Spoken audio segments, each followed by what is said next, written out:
นะพระองค์ก็ตรัสว่าป้อกล้าบ่เฉลียวใจถึงอันตรายแห่งชีวิต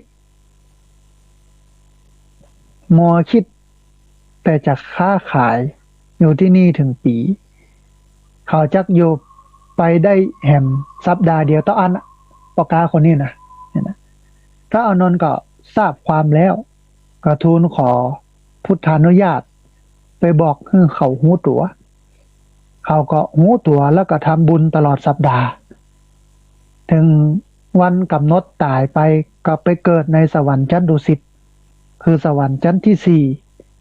สวรรค์ชั้นนี้มีแต่เทพบุตรมีแต่เทวดาบ่มีนางฟ้าพระบรมศาสดาก็ได้ตรัสกับพระอานนท์ว่ากู้คนควรสร้างบุญกุศลแต่ในวันนี้ทีเดียวใครจะรู้วันพรุ่งนี้ความตายจักมาถึงตัวการพัดเพี้ยนผ่อนผันต่อพญามัจจุราชก็คือความตายผู้มีเสนาใหญ่คือความแก่ความป่วยไข้นั้นทำบ่ได้เลย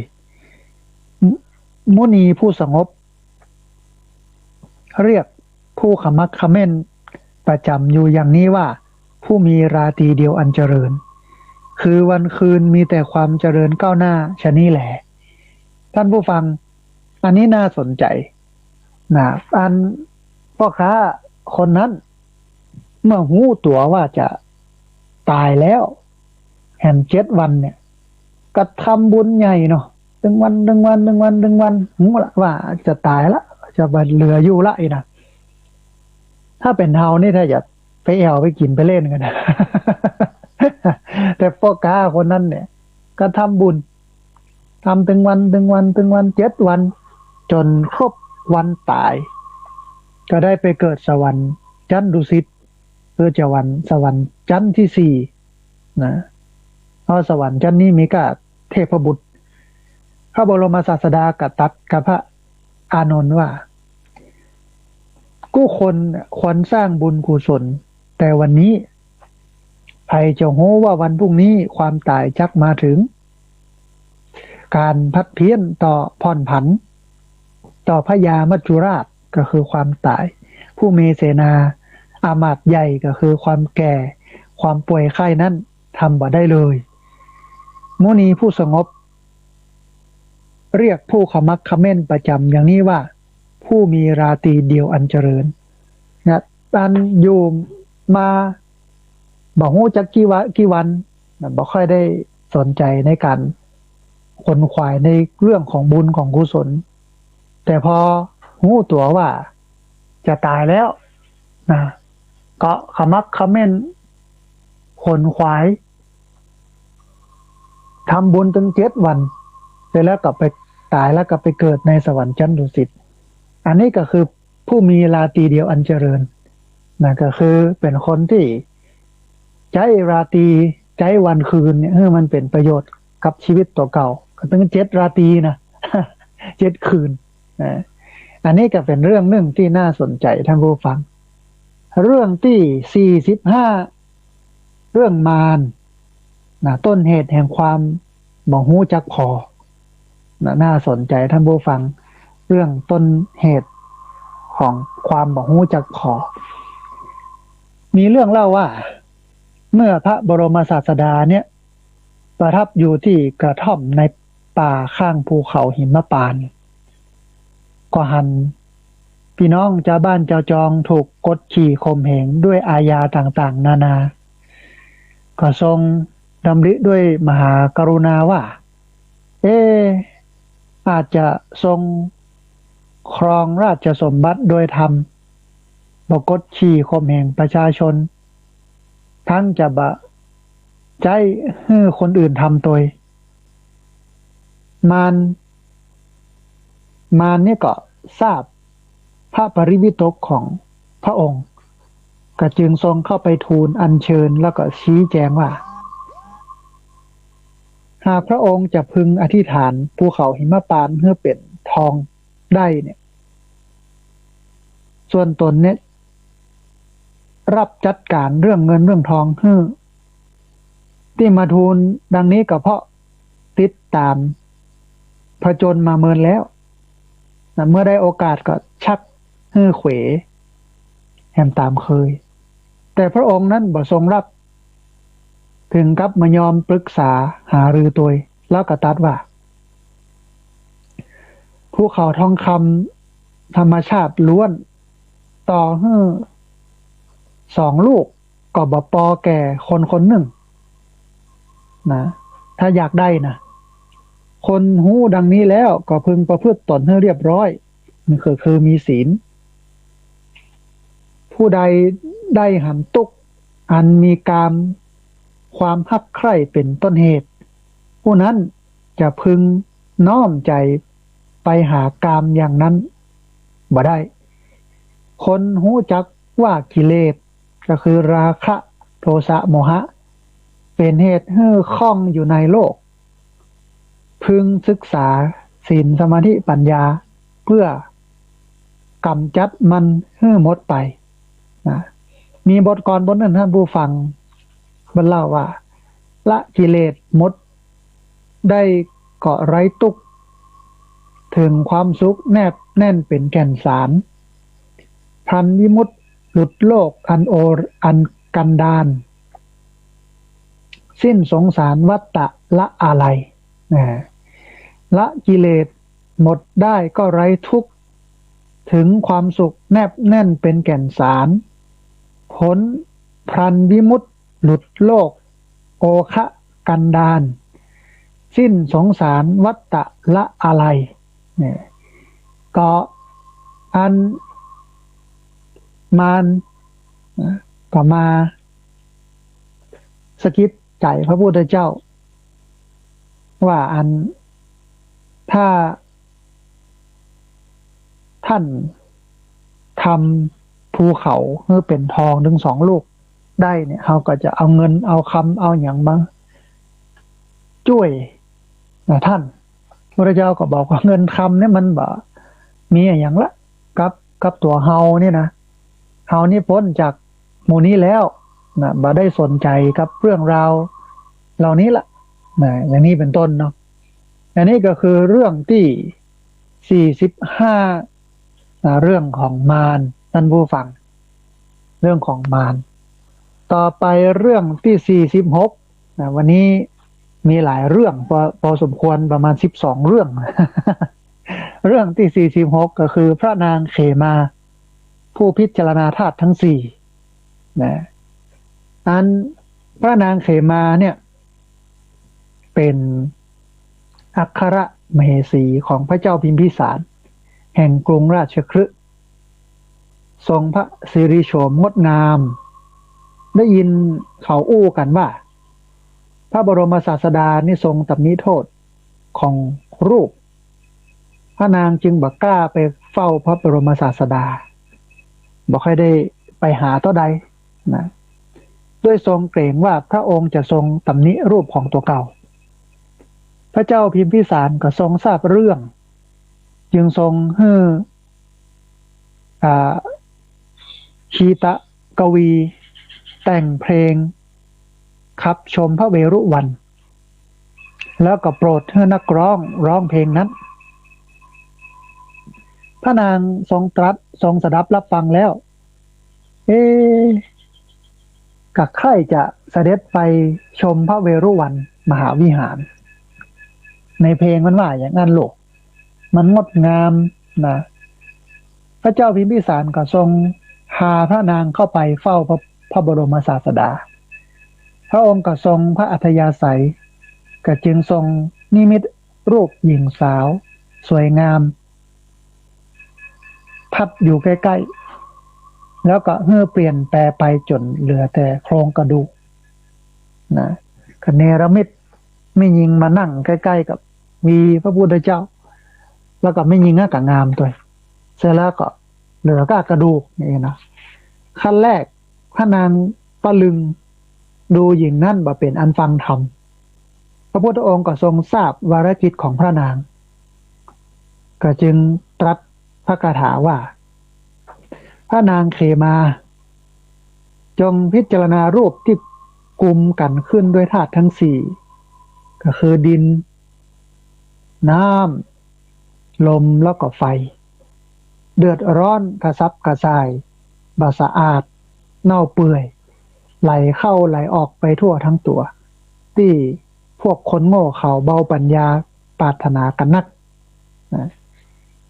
อันเมื่อนางพิจารณาแล้วก็บรรลุธรรมนะตามลำดับลำดามันมีกลอนบทหนึ่งมันบอกว่าโอ้ร่างกายของเรามันเน่าแน่เกิดแล้วแก่เจ็บตายกลายเป็นผีทิ้งร่างจมถมฝังยังธรณีส่วนชั่วดีคงอยู่คู่โลกานะโอ้ร่างกายของเรามันเน่าแน่เกิดแล้วแก่เจ็บตายกลายเป็นผีทิ้งร่างจมถมฝังยังปัตตภีส่วนชั่วดีคงอยู่คู่โลกาอันนี้ก็เป็นเรื่องของนางเขมาที่งดงามอ่ะแล้วก็บอกค่อยอยากไปเฝ้าพระพุทธเจ้าเพราะว่าพระพุทธเจ้านี่บ่ทรงโปรดรูปงามก็บ่ค่อยไปพระเจ้าพิมพิสารก็คนแต่งเพลงแต่งถึงวัดเวลุวันวัดเวลุวันแต่งเพลงเสร็จแล้วก็มาห้องให้นางฟังนางก็ให้ไปพระเวรุวันมันงามดังเพลงเพิ่นว่าได้ว่ะเนาะมันเหมาะอย่างเพลงเพิ่นว่าได้ว่ะก็เลยไปตัวพระเจ้าพิมพิสารแล้วเมื่อไปถึงแล้วพระเจ้าหันพระนางแล้วก็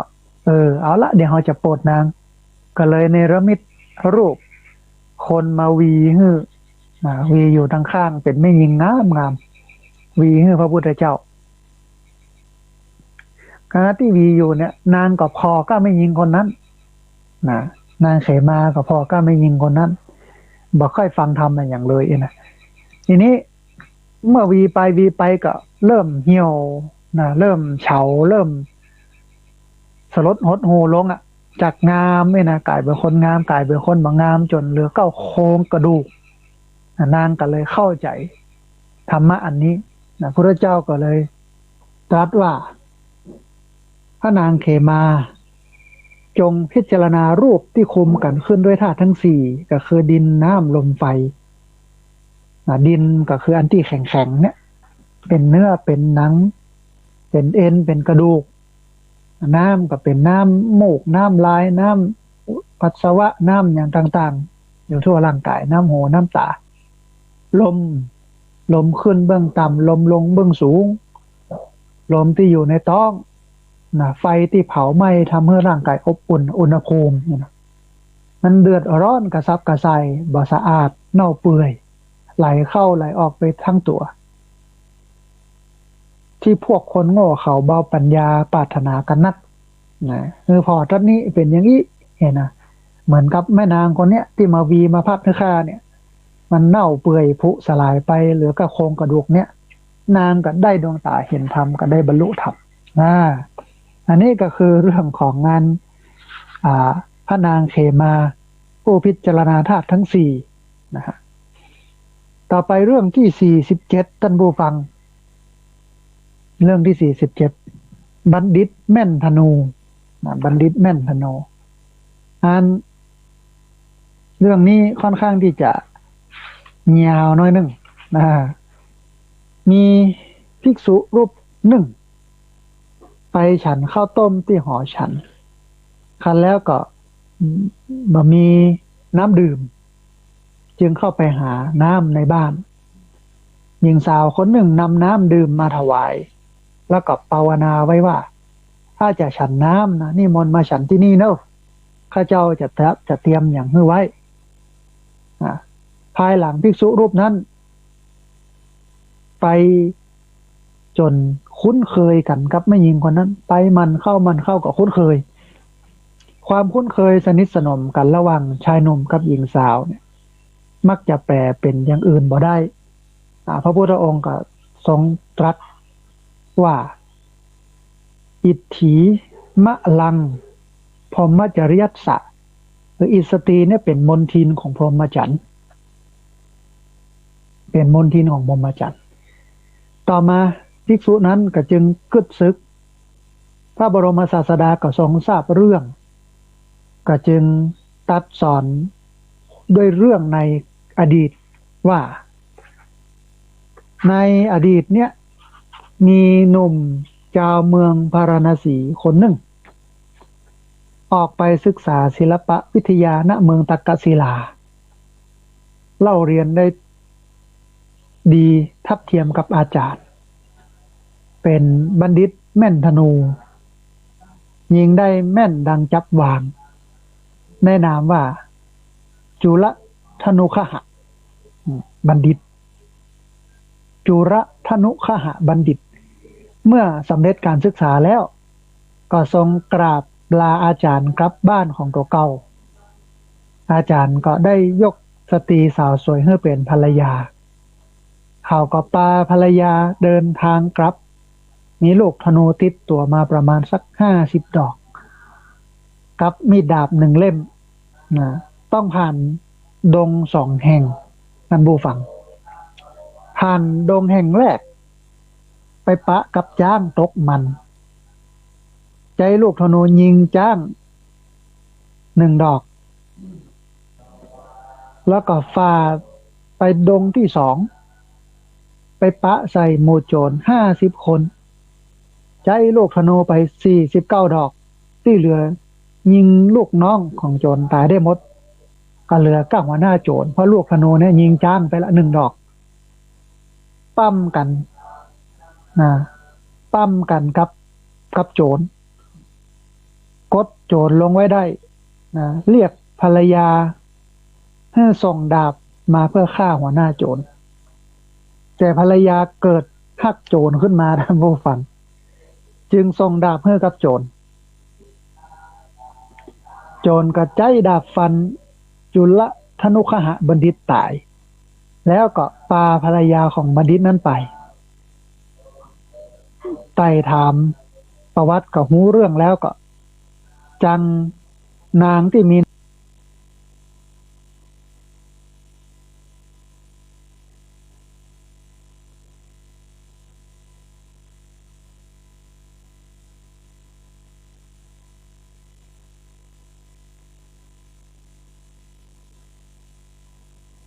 แล้วก็พาภรรยาของบัณฑิตนั้นไปไต่ถามประวัติกับหูเรื่องแล้วก็จังนางที่มีน้ำใจมันบ่ซื่อสัตย์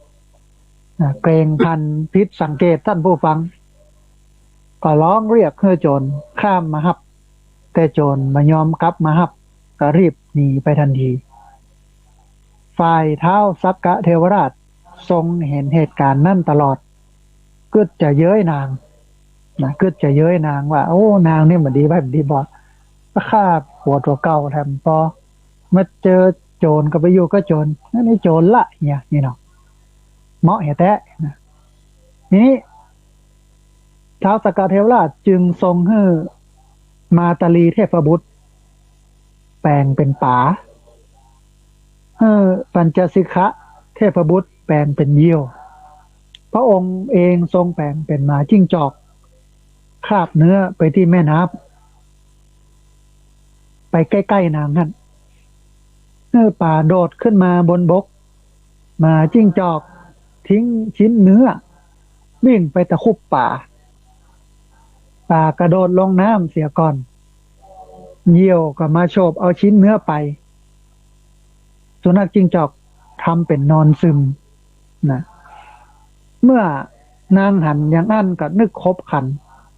ลืมความตุกข์ไข้หัวขึ้นมาทั้งน้ำตา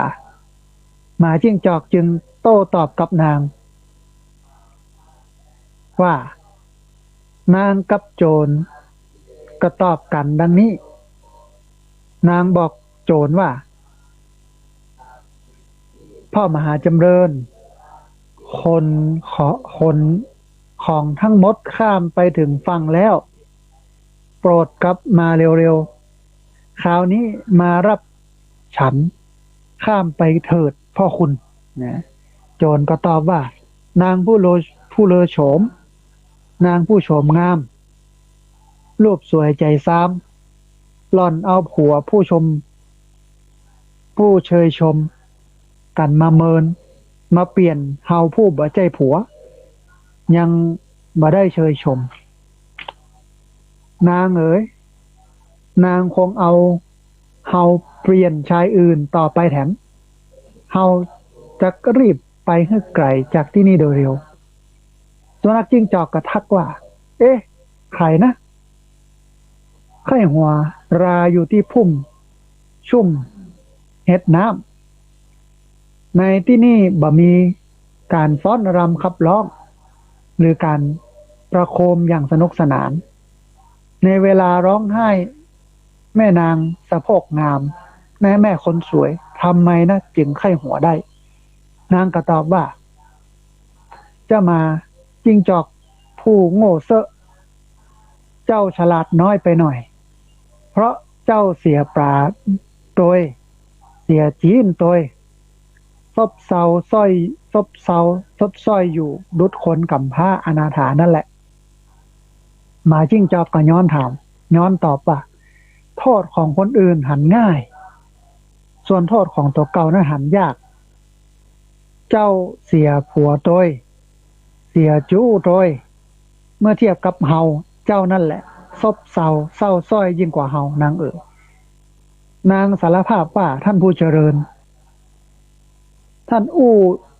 อย่างไรมันก็เป็นอย่างนั้นแหละนะพญาเนื้อเราไปจากที่นี่แล้วก็ต้องมีผัวใหม่อย่างแน่นอนหมาจิ้งจอกก็เย้ยว่าผู้ใดขโมยถาดดินได้ผู้นั้นย่อมขโมยถาดสำริดได้นางทำความชั่วจนชินแล้วเจ้าก็จักทำอย่างนั้นแห่งเป็นแน่แท้นะก็น่าสนใจนะท่านผู้ฟังอันนี้จุลคหบัณฑิตนะชายผู้มีธนูเป็นอาวุธนะฝึกยิงธนูกับอาจารย์ทิศาปาโมกแล้วจบฝีมือกระเทียบเท่ากับอาจารย์แล้วอาจารย์ก็ละไปอยู่ที่อื่นไปตั้งสำนักไปตั้งโลกลากอย่างก็ไปเนี่ยแล้วก็เอาไม่ยิงให้คนหนึ่งกับธนูกับมีดสั้นธนูก็มี500 ลูกก็ไปป่าดง2 ดงหรอกดงแรกก็ไปปะใส่จ้างกับยิง1 ธนูก็เหลือ49ดงที่2ก็ไปเจอโจร50 คนยิงตายไปฮะนะ49 คนก็เหลือคนหนึ่งกับเมฆกันกับโจรเมฆไปเมฆมากับบอกเพื่อนไม่ยิงคนนั้นเนี่ยเอามีดมาให้ฆ่าเนี่ยฆ่าจะสวกกับโจรแต่ว่านางนั้นเกิดทักโจรเอามีดให้โจรนะจน จนตายนายบัณฑิตนั้นจนตายเสร็จแล้ว ก็เดินทางไปกับโจร โจรก็กึดใจว่าจะหนีเพราะว่าไม่ยิงคนนี้มันบ่ดีมันจะเป็นภรรยาเฮาได้ มันอยู่กับเฮาแล้วแถมเดี๋ยวสักวางนึงมันก็จะไปอยู่กับคนอื่นแน่นอนนะขนาดผัวมันยังฆ่าได้นะก็เลยปาข้ามสะพานไปส่งฝั่งโน้นนะนางข้ามสะพานไปก่อนโจรก็ลักหนีไปจนเทพบุตรทนบ่ไหวก็แปลงร่างมาเป็นหมาจิ้งจอกอันเทพบุตรแห่งตนหนึ่งแปลงเป็นป๋านะเทพบุตรตนหนึ่งแปลงเป็นจีนขึ้นมาอันเมื่อมาหันนั้นไม่ได้แบ่งเป็นชิ้นแบ่งเป็นเดียวขออภัยเมื่อมาหันป๋าก็ล่นกันคลายจีนออกก่อนก็ล่นไปงับป๋าก็กระโดดลงน้ำตามสกรรมพญาเหยี่ยวก็มาโฉบเอาอันจีนไปสุดท้ายมันได้สักอย่างนางไม่ยิงคนนั้นกับไข้หัวว่าอันเป็นมาได้สักอย่างแต่สุนัขจิ้งจอกก็เลยเยาะเย้ยนางว่าก็เหมือนกันนะกะได้อย่างสักอย่างเลยแต่ถึงแม้ข้าบ่ได้ถึง2 อย่าง ผัว2 คนข้าก็จะไปหาผัวใหม่นะก็ถึงมันตอนนั้นจิ้งจอกก็เลยว่าไม่ยิงชั่วอย่างนี้ก็ตึงเป็นอย่างนั้นแต่มันตึงไปเสาะหาใหม่ได้แต่อย่างเงี้ยนะอันนี้ก็เรื่องที่5เรื่องที่47ท่านผู้ฟังนะจุลคหะอันบัณฑิตนะฮะน่าสนใจมันมีบทกลบทหนึ่งมันบอกว่าอันความชั่วคนชั่วชอบยั่วชอบชั่วร้ายทำได้ง่ายกว่าดีทำชี้ไขคนชั่วทำชั่วได้ไม่กลัวภัยคนดีไซไม่ทำชั่วเพราะกลัวกรรมนะอันความชั่วคนชั่วชอบชั่วร้ายทำได้ง่ายกว่าดีท่านชี้ไขคนทำชั่วได้ไม่กลัวภัยคนดีไซน์ไม่ทำชั่วเพราะกลัวกรรมนะสำรวมกายวาจามารวมจิตมิให้ผิดทุกสถานงานหน้าที่ห้ามมาร้ายฝ่ายต่ำเข้าย่ำยีสติมีทุกขณะระยะกายผู้มีความตายระวังมิพังพลาดย่อมสามารถมีสุขทุกถิ่นฐานไม่มีความต่ำช้าดวงมารพระโปรดปรานว่าดีดังนี้แหละต่อไปเป็นเรื่องที่5เรื่องที่48ท่านผู้ฟังเรื่องที่48เรื่องภิกษุผู้รักษาทวารทั้ง5มีภิกษุ5รูปมีความหันต่างกันในการสำรวมระวังอินทรีย์ก็คือตาหูจมูกลิ้นกายรูปนั้นๆก็หันว่า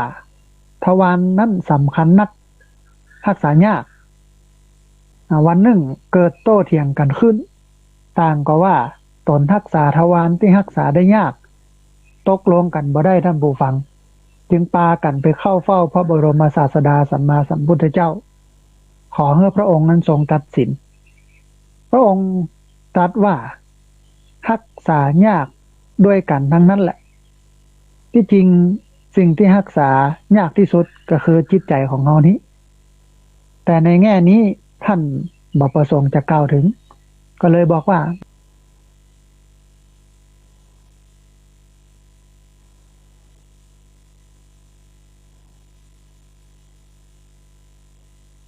รักษายากด้วยกันทั้งนั้นแหละที่จริง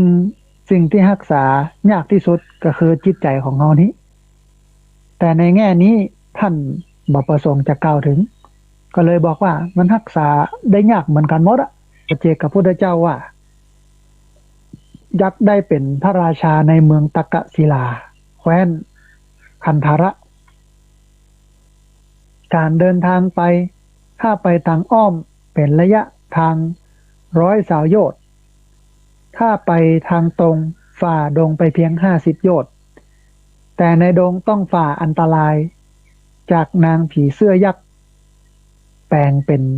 สาวสวยออกมายั่วเย้าถ้าไผ่บาระมัดระวังตัวไปหลงใคร่ใยดีในผีเสื้อยักษ์แปลงเหล่านั้นจักถูกกินเป็นอาหารมดฉะนั้นต้องระมัดระวังตัวให้ดีอย่าไปหลงในรูปเสียงกลิ่นรสสัมผัสเหล่านั้นเป็นอันขาดนั้นพระราชโอรสได้รับคำทำนายแล้วก็คำเตือนดังนี้แล้วจึงกราบลาพระปัจเจกพุทธเจ้าแล้วก็ทูลลาพระราชบิดาพระราชมารดาไปมีมหาดเล็กโดยเสด็จไปตัว5 คนเมื่อเดินทางไปถึงในดงก็คือเลือกทางที่มันสั้นที่สุด50 โยชน์เมื่อเดินทางไปถึงในดงหมู่มหาดเล็กบ่เชื่อฟังคำเตือนของพระปัจเจกพุทธเจ้าลุแก่อำนาจความรักบ่สำรวมระวังตาเป็นต้นไปอภิรมย์รักใคร่กับนางยักษินีผีป่าที่แปลงตัวมาเป็นสาวสวยกระถูกผีป่านี่จับกินหมดเลยเหลือแต่พระราชโอรสพระองค์เดียวคอยสำรวมระวังบ่ไปได้ยิน บ่ไปยินดีพอใจในสาวสวยที่เป็นยักษินีแปลงมาก็เสด็จไปถึงเมืองตักกศิลาโดยสวัสดิภาพเพราะสำรวมตาเป็นต้นไว้ได้อันเวลานั้นราชวงศ์ในกรุงตักกศิลาถูกผีเสื้อยักษ์จับกินหมดเพราะโทษที่มันบ่สำรวมเช่นกันชาวบ้านจะจองจึงอัญเชิญพระราชกุมารขึ้นเสวยราชสมบัติเป็นพระราชาธิราชครองกรุงตักกศิลาสืบมาเมื่อได้รับราชาภิเษกเป็นพระมหากษัตริย์แล้วก็ทอดพระเนตรธิริราชสมบัติที่ทรงได้รับพอสำรวมระวังเชื่อฟังคำสอนของผู้หวังดีก็ตรัสว่าชื่อว่าความเพียรพยายามนี้ทุกคนควรทำโดยแท้แล้วทรงเปล่งอุทานว่าเพราะตั้งอยู่มั่นคงในคำแนะนำตักเตือนของท่านผู้เป็นปราชญ์และก็เป็นผู้ที่บ่หวั่นไหวต่อภัยน้อยใหญ่เขาจึงบ่ตกอยู่ในอำนาจของผีร้ายในป่าและมีความสวัสดีปลอดภัยอย่างนี้แหละนะนั่นผู้ฟังแสดงว่าการสำรวมระวังเนี่ยมันสำคัญทั้งหมดไม่ว่าจะเป็นเรื่องของตาหูจมูกลิ้นกายก็มีเรื่องเล่าตาหูจมูกลิ้นกายแล้วก็ตัวเฮานี่มันเหมือนเต่าหรอเต่าเนี่ยมันหดหัวหดแข้งหดขาหดหางเข้าไปได้ในกระดองเวลามีอย่างมาน้อยหนึ่งมันก็จะฮุบเข้าไปมีอย่างมาน้อยหนึ่งก็ฮุบเข้าไปแต่ถ้าแข้งโผล่ออกมานี่ก็ปุ๊ดแน่นอนเนี่ยเนาะเพราะนั้นต้องระมัดระวังสำรวมทั้งหมดคือตาหูจมูกลิ้นกายใจแต่ที่สำคัญแท้ๆก็คือใจเนี่ยสำรวมระวังใจเนี่ยให้ดีนี่เนาะแต่ว่าในกรณีนี้เนี่ยการสำรวมระวังนี่เป็นเรื่องที่จะต้องใส่ใจทั้งหมดครอบคลุมทุกอนูของร่างกายไม่ว่าจะเป็นตาหูจมูกลิ้นกายใจเมื่อสำรวมระวังทั้งหมดภิกษุเหล่านั้นก็รับกรรมพระพุทธเจ้านะเอาละบาเถียงกันแล้วว่าสำรวมระวังอันไหนที่มันสำคัญบ่สำคัญก็จะเอาทั้งหมดเนี้ยทั้งตาหูจมูกลิ้นกายใจเนี้ยเมื่อมันเรียบร้อยดีงามไปเถียถ้ามันเรียบร้อยดีงามไปแล้วปุ๊บก็จะดีขึ้นเองก็เจริญขึ้นเองตามลำดับก็เป็นอย่างนั้นแต่ท่านผู้ฟังภิกษุทั้งหลายผู้สำรวมระวังอินทรีย์คือตาหูจมูกลิ้นกายใจเบิ่มมานานก็บรรลุธรรมไปนะเป็นอย่างที่พระพุทธเจ้าตรัสนะอันนี้ก็เรื่องที่48นะภิกษุ5รูปผู้รักษาทวารทั้ง5นะต่อไปเรื่องที่49นะเรื่องที่49เรื่องพระโกกาลิกะภิกขุขี้อิจฉานะเป็นอย่างไรท่านผู้ฟังมีเรื่องเล่าว่า พระโกกาลิกะเนี่ยเป็นสาวกของพระเทวทัตเดิมอยู่ในโกกาลิกลัตครั้งหนึ่งพระสารีบุตรและก็พระโมคคัลลานะเนี่ยไปจำพรรษาที่ตำบลนั้นก็สั่งพระโกกาลิกะบอกชาวบ้านว่าท่านเป็นพระอัครสาวกเพราะเกรงว่าจะถูกชาวบ้านรบกวนให้ปฏิบัติศีลปฏิบัติธรรมไปอีกครั้งออกพรรษาแล้วท่านก็ลากลับยังแบบตันป้นหมู่บ้านเถื่อพระโกกาลิกะก็ติเตียนชาวบ้านเป็นเชิงคุยในตัวว่าหมู่ท่านทั้งหลายเนี่ยบัดเต้ากับสัตว์เดรัจฉานโง่เหมือนกับงัวกับควายเลยพระอัครสาวกมาอยู่ใกล้ตึง3 เดือนเดี๋ยวนี้กลับไปแล้วบัดตันแล้วนี่เนาะหมู่ชาวบ้านจะจองก็ทราบดังนั้นก็รีบตัวไปถวายผ้าแต่ท่านก็บ่รับจึงเอาคืนไปแล้วก็นิมนต์ท่านมาโปรดแห่งกรรมหนึ่งท่านก็รับกรรม ฝ่ายพระโกกาลิกะก็กึดกระยิ้มว่าเมื่อท่านบารับผ้านั้นพวกเขาคงจะมาถวายเฮาแต่เขาก็บ่ถวายท่านก็นึกเคืองอยู่ในใจท่านผู้ฟังบาจ้าพระอัครสาวกทั้งสองก็กลับมาแถมฮับทานฉลองศรัทธาของญาติโยมตามประสงค์นะพระโกกาลิกะบ่ได้ปัจจัยอะไรอย่างเลยก็หันว่าพระอัครสาวกเนี่ยฮักหน้าตัวเก่าจึงค่อนคอดว่าเป็นผู้มักได้มีความปรารถนาลามก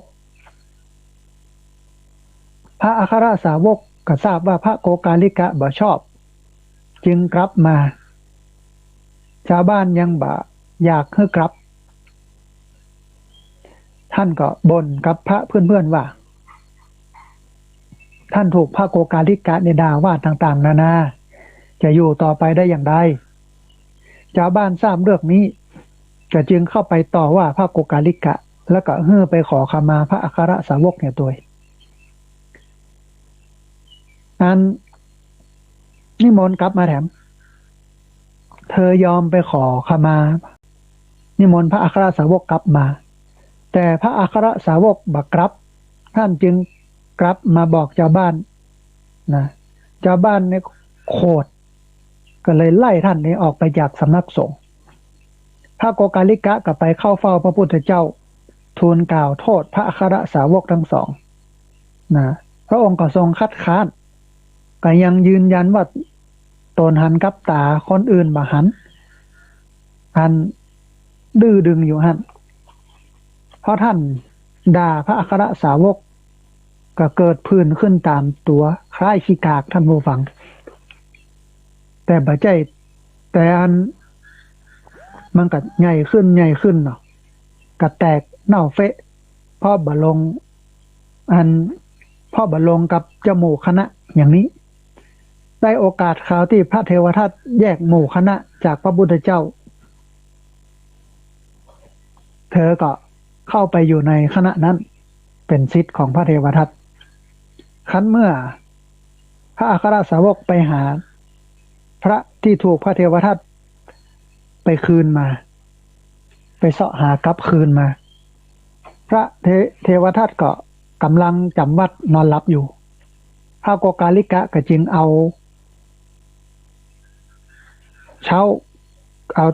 กระแทกที่อกพระเทวทัตแล้วก็บอกว่าพระอัครสาวกทั้งสองเนี่ยพาพระไปหมดแล้วเคยบอกแล้วว่าอย่าคบพระที่มีความปรารถนาลามกทั้งสองรูปนี้พระโกกาลิกะก็เป็นพระปากร้ายด่าบ่เลือกถึงกับถูกแผ่นดินสูบลงไปในขุมนรกภิกษุโจทย์กันกับเรื่องนี้พระบรมศาสดาเสด็จมาแล้วก็ตัดเรื่องในอดีตเรื่องเต่าบ่ระวังปากว่าในอดีตการมีเต่าตัวหนึ่งอาศัยอยู่ในสระป่าหิมพานต์ผูกสมัครรักใคร่ชอบพอกับลูกหงส์2 ตัวลูกหงส์จวนเต่าไปแอวยังถ้ำกาญจนคูหาบนเขาคิชกูฏอันเป็นที่อยู่ของตัวเก่าเต่าก็ตอบตกลงแต่ก็มองบ่หันตางไปเจ้าหงส์ก็จึงว่าถ้าระวังปากไว้ได้ก็ไปได้แต่เต่าก็รับรองว่าจะระวังปากหงส์ก็ให้เต่ากาบต้นไม้ตัดกลางไว้หงส์2 ตัวกาบตั้งปลายแล้วก็บินขึ้นไปบนฟ้าตอนผ่านพระราชนิเวศของพระเจ้าพระนราสีละอ่อนหันเต่าเหาะก็ตะโกนว่าหงส์2 ตัวหามเต่าโอ้ยมาพอกันเร็วๆหงส์2 ตัวหามเต่านี่นะเต่าได้ยินดังนั้นก็นึกเคืองขยับปากจะด่าเด็กเปรตมันเป็นเรื่องอะไรอย่างของสูนะแต่ก็บัดดันโอสกรรมพอขยับปากก็ลุดลงมา ในพระลานหลวงแตกเป็นสองซีกตายกาตี้เต่าตายเพราะปากอันพระเจ้าแผ่นดินทรงตรัสมากเหลือเกินทรงเห็นเหตุการณ์นั้นจึงตรัสถามปุโรหิตว่าเรื่องอะไรยังมันเกิดเรื่องอะไรยังขึ้นฝ่ายปุโรหิตใคร่ควรดูแล้วก็ได้โอกาสจะกราบทูลให้พระเจ้าแผ่นดินหันโทษของการอู้นักจึงกราบทูลว่าปะโถเอ้ยฆ่าตัวตายเองได้เต่าเต่าขยับจะแถลงคารมเมื่อกราบไม้ไว้ดีแล้วก็ฆ่าตัวตายเหียเพราะวาจาของตัวเก่าแท้ๆข้าแต่พระองค์ผู้จอมคนผู้ทรงพระคุณอันประเสริฐคนฉลาดเห็นเหตุนั้นแล้วจึงเป็นวาจาที่ดีเป็นวจีสุจริตแต่อย่าใคร่เป็นใคร่เกินการให้ถูกการเวลาพระองค์ทรงเห็นเวลาแล้วพระองค์ทรงเห็นเหตุแล้วบ่ใช่หรือเต่าถึงกับความพินาศเพราะอูนักพระราชาก็ทรงนิ่งเสียประทับตอบไปอย่างเลยอันมันมีบทกรบทหนึ่งเพิ่นบอกว่าการเวลานั้นสำคัญยิ่งถ้าทอดทิ้งกิจการผ่านสมัยมัวโอเออึดอาดให้คาดไปที่ควรได้เสียพลันในทันทีนะอันนี้ก็เป็นเรื่องของพระโกการิกะภิกษุผู้อิจฉาริษยาก็ทรง เป็นเรื่องเป็นราวที่มาจนถึงโดนชาวบ้านเปิ้นขับไล่เพราะว่าไปโกรธเคืองพระอัครสาวกถึงสองทีนี้เมื่อโดนชาวบ้านขับไล่ใส่ทรงแล้วก็แยกหมู่ออกไปอยู่กับพระเทวทัตพระเทวทัตรับอยู่แล้วก็พระอัครสาวกทั้งสองกับปาเอาวันลูกน้องของพระเทวทัตไปเหี่ยหมดเหี่ยเสี่ยงพระเทวทัตรับอยู่พระโกกาลิกาก็เอาตีนเนี่ยตืบอก ตืบออกพระเทวทัตกับมอรับมอนอนอย่างนั้นเนี่ยฝนเอาไปกันหมดแล้วเนี่ยนะฝนเอาไปกันแล้วก็โดนแผ่นดินสูบถึงสองแต่สูบพระโกกาลิกะก่อนแล้วก็ไปสู่พระเทวทัตทีหลังทีนี้พระเจ้าก็ตัดถึงเรื่องเต่าเปรียบกับอันพระโกกาลิกะนี้เต่ากับหงส์สองตัวทีนี้หงส์ก็จะปลาเต่านั้นไปแห่งเมืองหนึ่งถ้าแบบอูนักอูหนาเนี่ยไปได้แต่ถ้าอูนักอูหนาปากบดีเนี่ยไปไม่ได้เต่าก็เลยเอาละข้าจะสงบปากสงบคำเนี่ยหรอก็กราบเอาไม้ไว้ตัดกลางอันหงส์สองตัวก็อยู่คนละข้างกับปลากันบินไปพอบินไปถึงลานพระราชวังชาวบ้านเจ้าจองหละเด็กร้อนก็มาพ่อแล้วขจายมาพ่อหงตาเต่าไปปุ้นนะหงตาเต่าไปปุ้นแล้วเต่าก็ค่อยด่ายังไม่ยุ่งอย่างก็เป็นธุระกองการอย่างของซูนะฮะนี่นะปากคำนั้นก็ลุดตกลงมากระดองแตกเป็นสองเสียงหน้าผากกึ่งเลยทีเดียวอันนี้ก็เป็นเรื่องหนึ่งนะพระราชาก็เป็นคนอู้นักเหมือนกันในเมืองนะอันปุโรหิตอมาตย์ก็หันว่าเป็นโอกาสอันดีที่จะได้สอนพระราชาก็เลยตัดสินใจ สอนว่าเนี่ย เต่าเนี่ยมันปากบุดี นกหงส์สองตัวจะเอามันไปมันก็หันละอ่อนเบิกใส่มันนั่นมันก็ด่าปากด่าตกลงมาตายอย่างเงี้ยคนปากบดีก็เป็นนิยากาอยู่นะพระราชาก็บอกว่าใดก็เงียบไปอันนี้ก็เป็นเรื่องที่น่าสนใจท่านผู้ฟังแห่งเรื่องนึงเนาะต่อไปเรื่องที่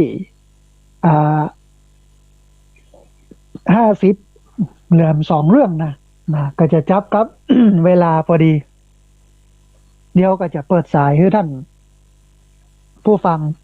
ที่ฟังอยู่ทางบ้านได้โทรเข้ามาร่วมเอ่ยกันได้โทรเข้ามาร่วมแสดงความเห็นกันวันนี้12เรื่อง 12เรื่องเลยทีเดียวนะฮะ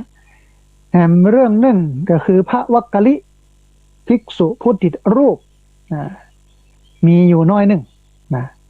พราหมณ์ในเมืองสาวัตถีคนหนึ่งชื่อวักกะลิหันพระพุทธเจ้าเข้าไปบิณฑบาตแลดูพระสรีระก็โอ้เนี่ยมันงามแต่ว่าเนาะ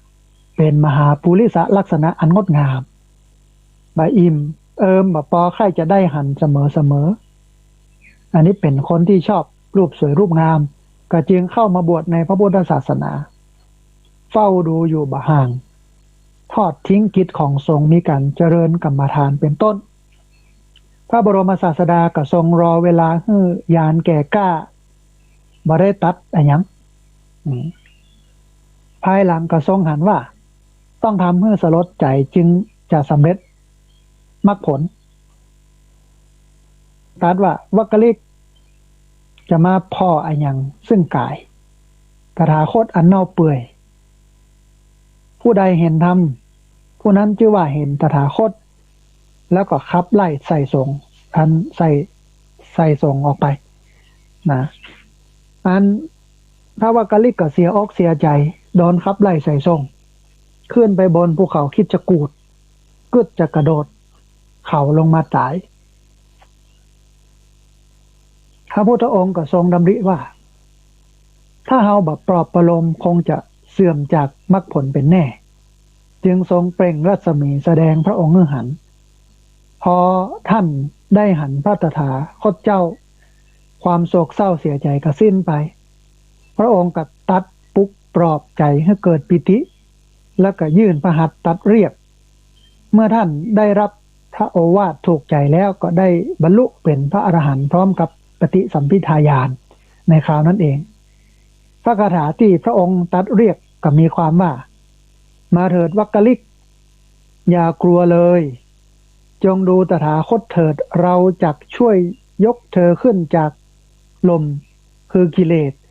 เหมือนเขาช่วยช้างติดลมขึ้นจากลมฉันนั้นมาเถิดวักกะลิกอย่ากลัวเลยจงดูตถาคตเถิดเราจักช่วยยกเธอออกจากลมความมืดมิดคือกิเลสเหมือนเขาช่วยยกดวงจันทร์ถูกราหูจับออกฉันนั้นนะพระวักกะลิกก็ได้บรรลุธรรมจนได้ปฏิสัมภิทาญาณนะฮะอันนี้ก็เป็นเรื่องที่50เรื่องพระวักกะลิกนะเรื่องที่51นะเรื่องที่51เรื่องอักโกสการะวชรพราหมณ์พราหมณ์ช่างด่านั่นเป็นอย่างไรท่านผู้ฟัง มีเรื่องเล่าว่าพระนางอาชานีนับถือศาสนาต่างจากสามีนับถือพราหมณ์แต่นางนับถือพุทธเวลาไอจามหรือว่าตกใจอย่างใดอย่างหนึ่งนางมักจะพังปากว่านะโมตัสสะภะคะวะโตอะระหะโตสัมมาสัมพุทธัสสะ อันกั้งดีแท้นะท่านผู้ฟังกั้งเป็นอันกรรมนมัสการพระพุทธเจ้านะโมตัสสะภะคะวะโตอะระหะโตสัมมาสัมพุทธัสสะเวลาสะดุ้งอะไรอย่างกับนะโมตัสสะภะคะวะโตอะระหะโตสัมมาสัมพุทธัสสะหมดเนี่ยกั้งอยู่เสมอเหมือนที่ไม่ยิงพังปากว่ากันว่าคุณพระช่วยอย่างเงี้ยนะเป็นต้นวันหนึ่งพราหมณ์ผู้เป็นสามีจะเลี้ยงอาหารพราหมณ์จึงสั่งภรรยาว่านี่เธอเวลาหมู่พราหมณ์มาอยู่ที่บ้านนี่นะเธออย่าพลั้งกล่าวอย่างอี้เนอะเพราะว่าหมู่พราหมณ์นี่จะโคตรนะแต่นางบ่ยอมถึงกับมีปากมีเสียงกับสามีนิดหน่อยดีนะบบุบหูตีตากันได้ เถียงกันกับสามีน้อยหนึ่งนะขั้นถึงวันเลี้ยงอาหารพราหมณ์หมู่พราหมณ์มาถึงนะกำลังบริโภคอาหารอยู่มาถึงปุ๊บก็เลี้ยงพราหมณ์อย่างพราหมณ์ก็กินข้าวกินปลาอย่างกันไปนางกับพลั้งขึ้นตามเคยกล่าวอย่างนั้นแถมนะโมตัสสะภะคะวะโตอะระหะโตสัมมาสัมพุทธัสสะเห็นนะ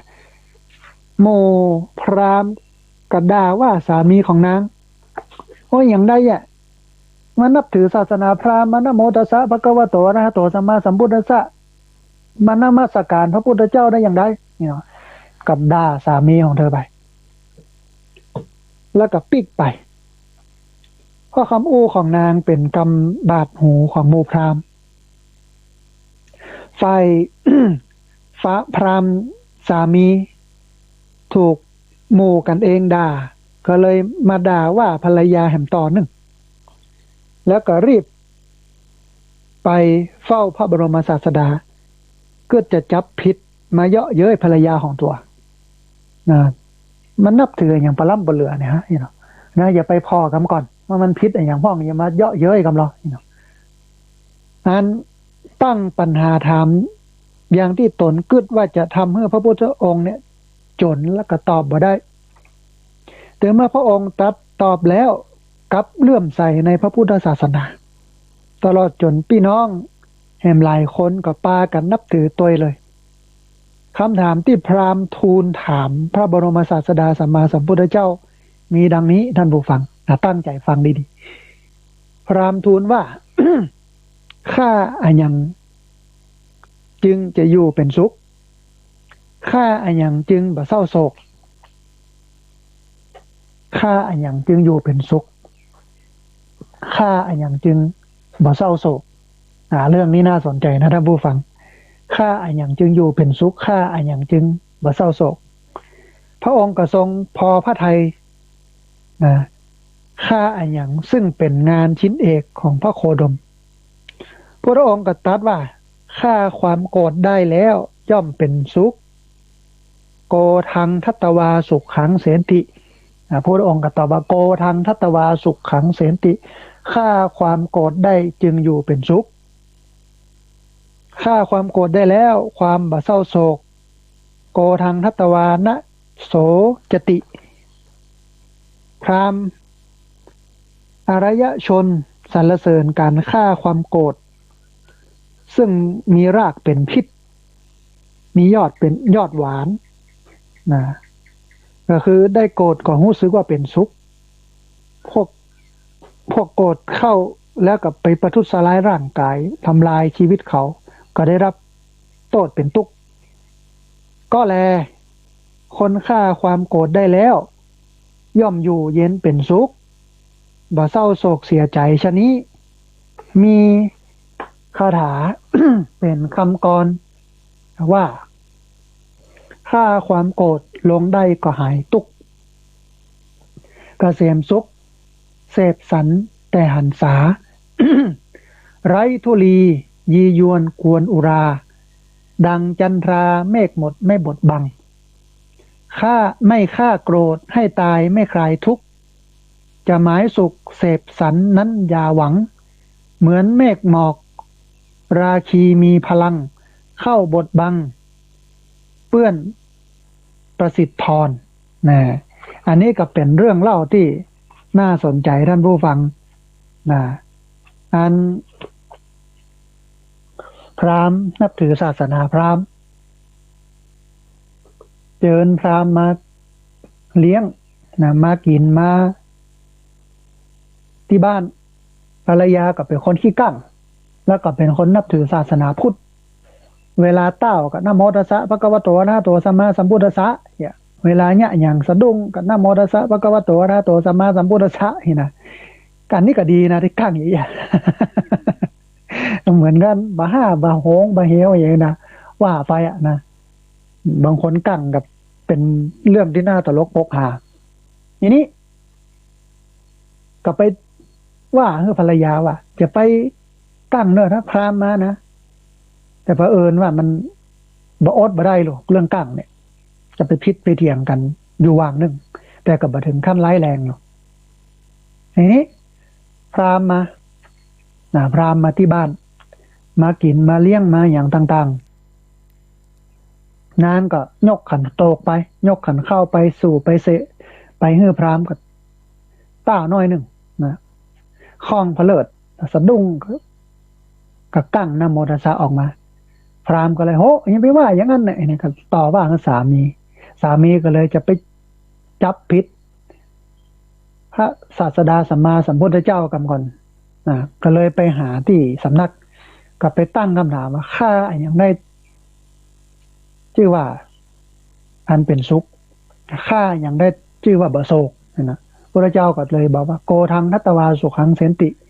ฆ่าความโกรธได้เนี่ยชื่อว่าเป็นสุขฆ่าความโกรธได้ชื่อว่าเป็นสุขก็แถมอันหนึ่งก็คือโกทังทัตตวานะโสจติฆ่าความโกรธได้แล้วย่อมบโศกอย่างนี้เป็นต้นนั่นบูฟังอันนี้ก็เรื่องพราหมณ์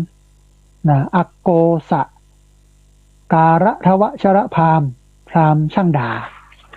เป็นอันที่สิ้นสุดลงสุดท้าย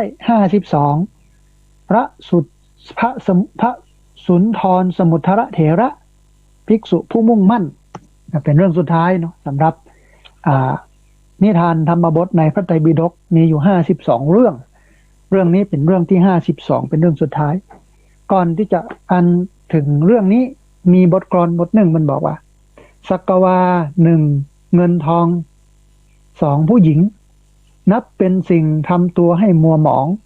สงรูปใดใฝ่หามายึดครองผิดคันลองโอวาทพระศาสดาสั่งสอนให้ปลดปะละไม่สะสมหลงชื่นชมมัวเมามั่วตัณหาคิดออกแบบแยบยนต์กมลมายาหลงเงินตรานารีหมดดีเอ่ยมันมีเรื่องเล่าเรื่องหนึ่ง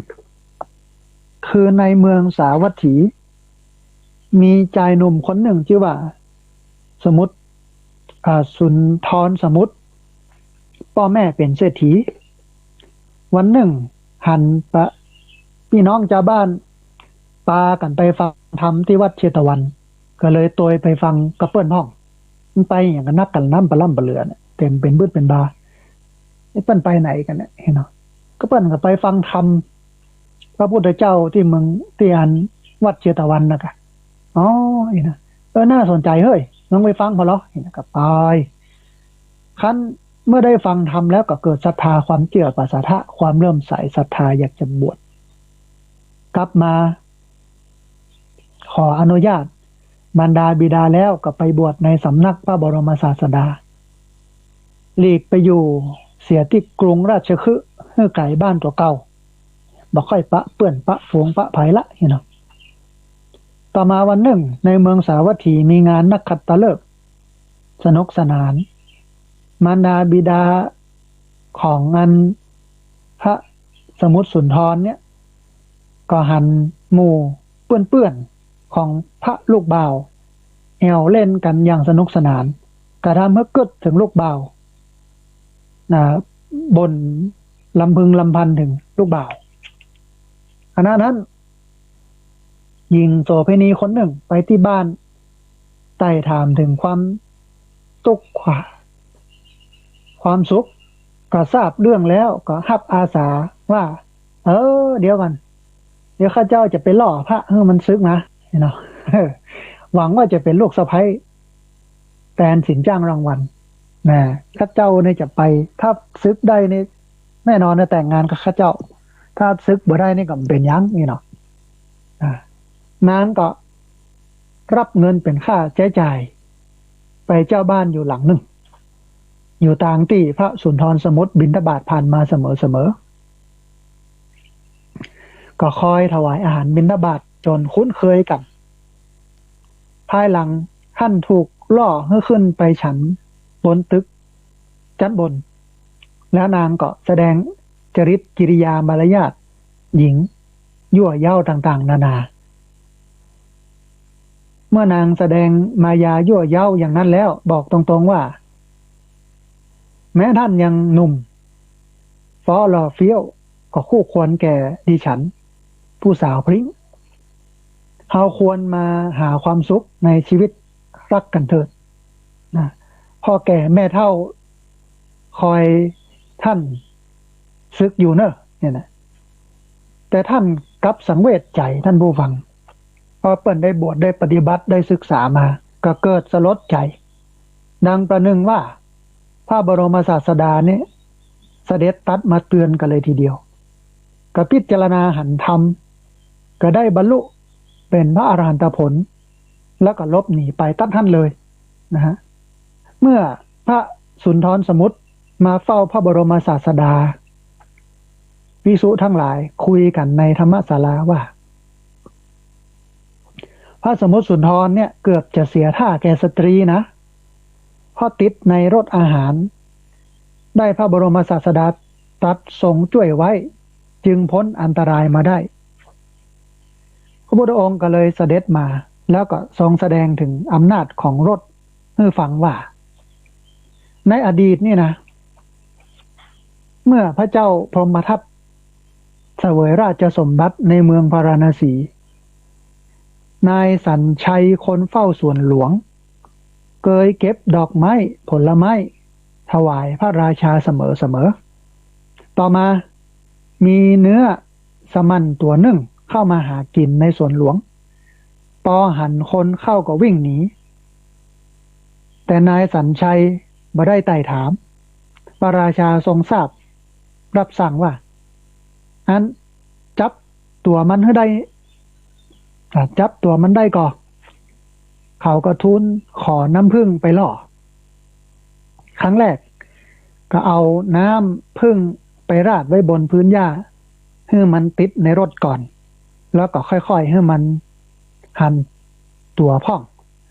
ทำอย่างนี้จนมันเชื่องถึงกับมากินหญ้าในมือของคนสวนเขาก็จึงกั้นรั้วเป็นทางยาวตรงไปยังพระลานหลวง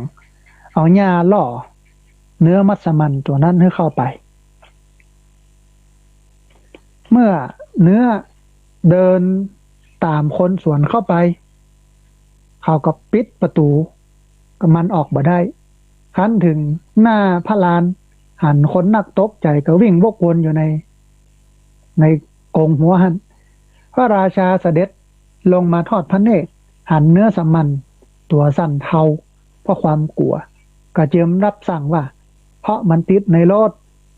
เนื้อสัมมันจึงหลงตามเข้ามาถึงในพระลานหลวงและโปรดให้ปล่อยไปตอนนี้พระองค์ได้ตรัสว่ากันว่าบ่มีไอ้หยังเลวกว่ารถคือที่อยู่คือความสนิทสนมนายสัญชัยนำเนื้อสมันในป่ารกมาสู่อำนาจได้ด้วยรถเอารถเข้าล่อเอาน้ำผึ้งเอาเนี่ยเข้าล่ออันนี้แห่งเรื่องนึง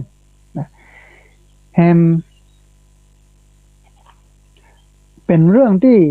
น่าสนใจท่านผู้ฟังนะเกี่ยวกับเรื่องรถเรื่องชาติเนี่ยเนาะเอาเนื้อสมันมาล่อก็พระสุนทรสมุทรเนี่ยเป็นผู้ที่มีใจเด็ดเดียวเนาะขนาดนางโสเภณีมาล่อลวงถึงบ้านนิมนต์เจิญขึ้นไปบ้านไปฉันไปอย่างเงี้ยกับมาซึกเตอะมาเป็นนั่นสามีภรรยากันมาอยู่ด้วยกันมานั่นมานี่อันก็มาค่อยยอมมายอมจนสลดสังเวชใจก็ได้บรรลุเป็นพระอรหันต์จนในบัดนั้นอันนี้ก็คือเรื่องที่45นิทาน ธรรมบทในพระไตรปิฎกท่านผู้ฟัง45เรื่องที่เอามาเล่าท่านผู้ฟังตั้งแต่ต้นจนจบตอนนี้หมดสิ้นไปแล้วเรื่องที่42พระสุนทรสมุทรเถระเรื่องแรกเลยเนี่ยก็คือเรื่องของพระจักขุบาลพระอรหันตาบอดเล่ามาเรื่อยจนถึงพระสมุทรสุนทรก็เป็นที่จบสิ้นลงสำหรับนิทานธรรมบทในพระไตรปิฎกก็หลังจากนี้ไปก็ต้องไปเสาะหาเรื่องกันทาง มาเล่าให้ท่านผู้ฟังทั้งหลายได้ฟังกันเอาละท่านผู้ฟังขณะนี้ท่านผู้ฟังกำลังติดตามรับฟังรายการธรรมาธิวัตรอันเป็นรายการวิทยุ เพื่อการเผยแผ่พระพุทธศาสนาส่งเสริมการศึกษาและพัฒนาสังคมรายการนี้รับผิดชอบโดยอาตมาภาพพระสาธิตธีระปัญโยผู้ดำเนินรายการธรรมาธิวัตรรายการวิทยุเพื่อการเผยแผ่พระพุทธศาสนา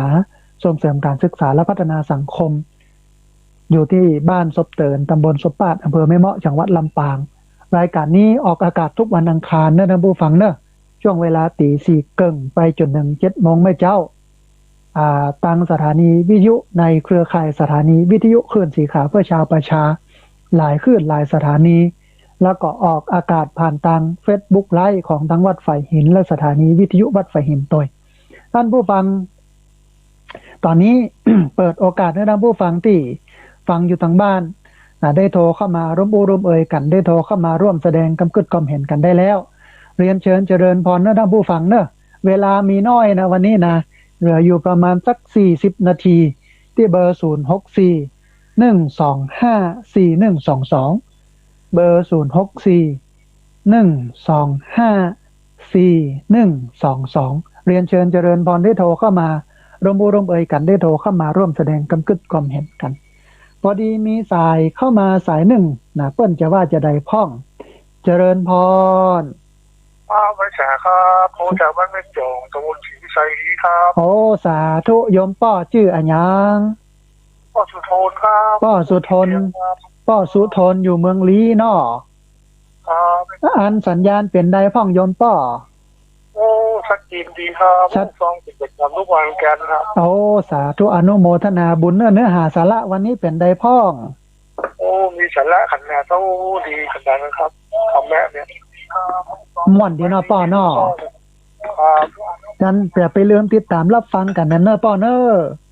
โอ้ฟังเป็นประจำทุกวันแกแล้วทุกส่วนทุกองค์ตัวนะครับโอ้สาธุอนุโมทนาเนอะป้อเนอะไปฉาครับสาธุอนุโมทนาบุญโยมป้อโทรมาจากเมืองลี้เป็นสายแรกโทรเข้ามาบอกว่าฟังกันเป็นประจำม่วนอกม่วนใจดีมีความรู้มีสาระดีนะเรียนเชิญเจริญพรนะท่านผู้ฟังเนอร์ที่เบอร์0641254122เบอร์0641254122พอดีมีสายเข้ามาสายหนึ่งเดี๋ยวฮับสายนี้ก่อนเปิ้นจะว่าจะได้พ่องเจริญพรเจ้าท่านอาจารย์อันยมแม่แนะนำตัวน้อยแม่อยู่บ้านบวกอำเภอลีเจ้าอ๋อสาธุโยมแม่น่าจำเสียงได้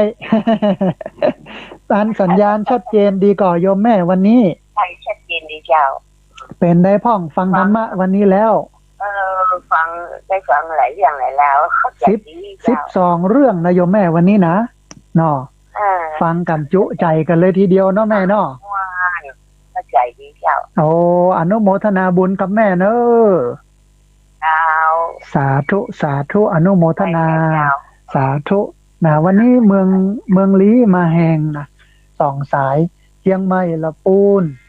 เชียงไฮ้เมืองแป้เมืองน่านลำปางนะที่ไหนตั้งใดได้ยินกันก็เรียนเชิญเจริญพรที่เบอร์0641254122เบอร์0641254122พอดีมีสายเข้ามาสายหนึ่งเดียวครับสายนี้ก่อนเปิ้นจะว่าจะได้พ่องเจริญพรเจ้าข้าพเจ้าเจ้าอันโยมแม่สาธุสัญญาณชัดเจนนี่เนาะแม่เนาะเจ้าชัดเจนเลยเจ้าโอ้สาธุฟังวันนี้แล้วเป็นได้พ่อง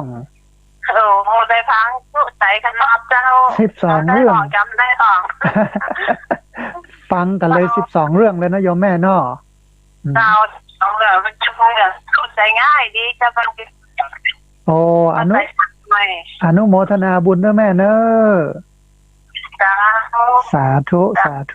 อนุโมทนาอันสาธุนะโยมแม่จากลำปางพอดีคลื่นของโยมแม่บอกค่อยดีเนอะโทรเข้ามาได้ยินบอกค่อยชัดมันปฏิติดประต่อกันเรียนเชิญเจริญพรนะที่เบอร์0641254122เบอร์0641254122พอดีมีสายเข้ามาสายหนึ่งเดี๋ยวครับสายนี้ก่อนเปิ้นจะว่าจะได้พ่องเจริญพรท่านอาจารย์เจ้าท่านอาจารย์เจ้าอันโยมแม่แนะนำตัวน้อยโยมแม่อยู่เมียงแปะเป้าบ้านห้างตามเจ้าโยมแม่มูลเจ้าโอ้สาธุอันนี้โยมประจำนะโยมแม่ฟัง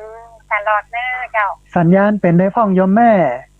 ชัดเจนดีเน้อเจ้าฟังแล้วม่วนเนาะแม่เนาะเจ้าพระธรรมของท่านก็เข้าใจดีโอ้อนุโมทนาบุญนะแม่เน้อจ เจ้าขอกำลังใจท่านพระอาจารย์ตัวเนอ โซสาธุได้กำลังใจจัดหนัก คำ นะ ไว้สาเจ้า สาธุนะเชียงรายมาแล้วนะลำปางมาแล้วนะเชียงรายมาแล้วเหลือเชียงใหม่ละปูนนะเอาเชียงใหม่เนาะเมืองแป้นะเมืองน่านเรียนเชิญเจริญพรเนอะที่เบอร์0641254122พอดีมีสายเข้ามาสายหนึ่งเดี๋ยวรับสายนี้ก่อนเปิ้นจะว่าจะได้พ่องเจริญพร ยังไม่สาเจ้าอาจารย์ อันยม จากบ้านด้วยการนะเจ้า อ๋อบ้านห้วยการเนาะบ้านห้องละปูน ชัดเจนดีเจ้า เอาสาธุสัญญาณชัดเจนดีเนาะฟังธรรมะวันนี้แล้วเปลี่ยนได้พ่อง มีสาระมากหลายอย่างนะเจ้าเข้าใจดีเจ้า ได้ฟังกันหลายเรื่องทีเดียวเนาะ นะเจ้าขออนุญาตนะเจ้า เอาสาธุเอาเลย ว่าดินแดนถิ่นสงบจะค้นพบเดนใดสุขใฝ่หาเพื่อพิภพทั่วทั้งฝั่งคงคาโอดเวหาสรงสวรรค์สันภูมิมินแดนสงบพบที่ใจใช่ที่อื่นใจชุ่มชื่นด้วยความดีใจมีศีลใจสงบพบความสุขทั่วเด่นดินหากมีศีลสงบได้ที่ใจเอ่ยนะเจ้า โอ้สาธุอนุโมทนาบุญนะแม่เนอะ เจ้า สาธุเจริญพรสาธุนะสาธุได้กำลังใจจัดหนักเลยนะโยมแม่จากกระปูนบ้านห้องบ้านห้วยการเนาะนะอันโยมแม่ทองคำแชทมาบอกว่ากราบไหว้สาพระคุณเจ้าแม่ฟังทุกวันเนอะ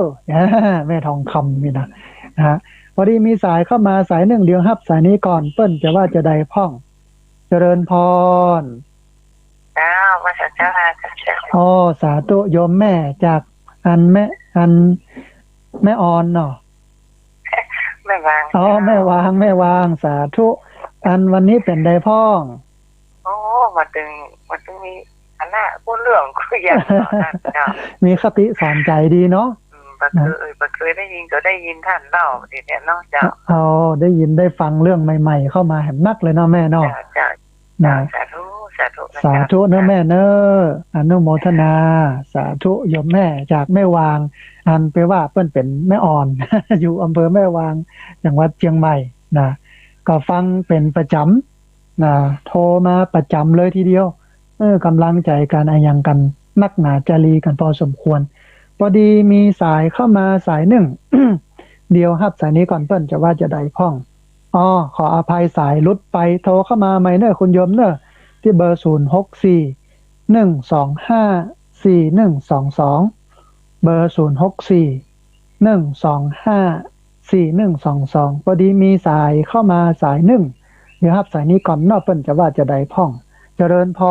ร เจ้าอาจารย์ อันคุณโยมแม่แนะนำตัวน้อย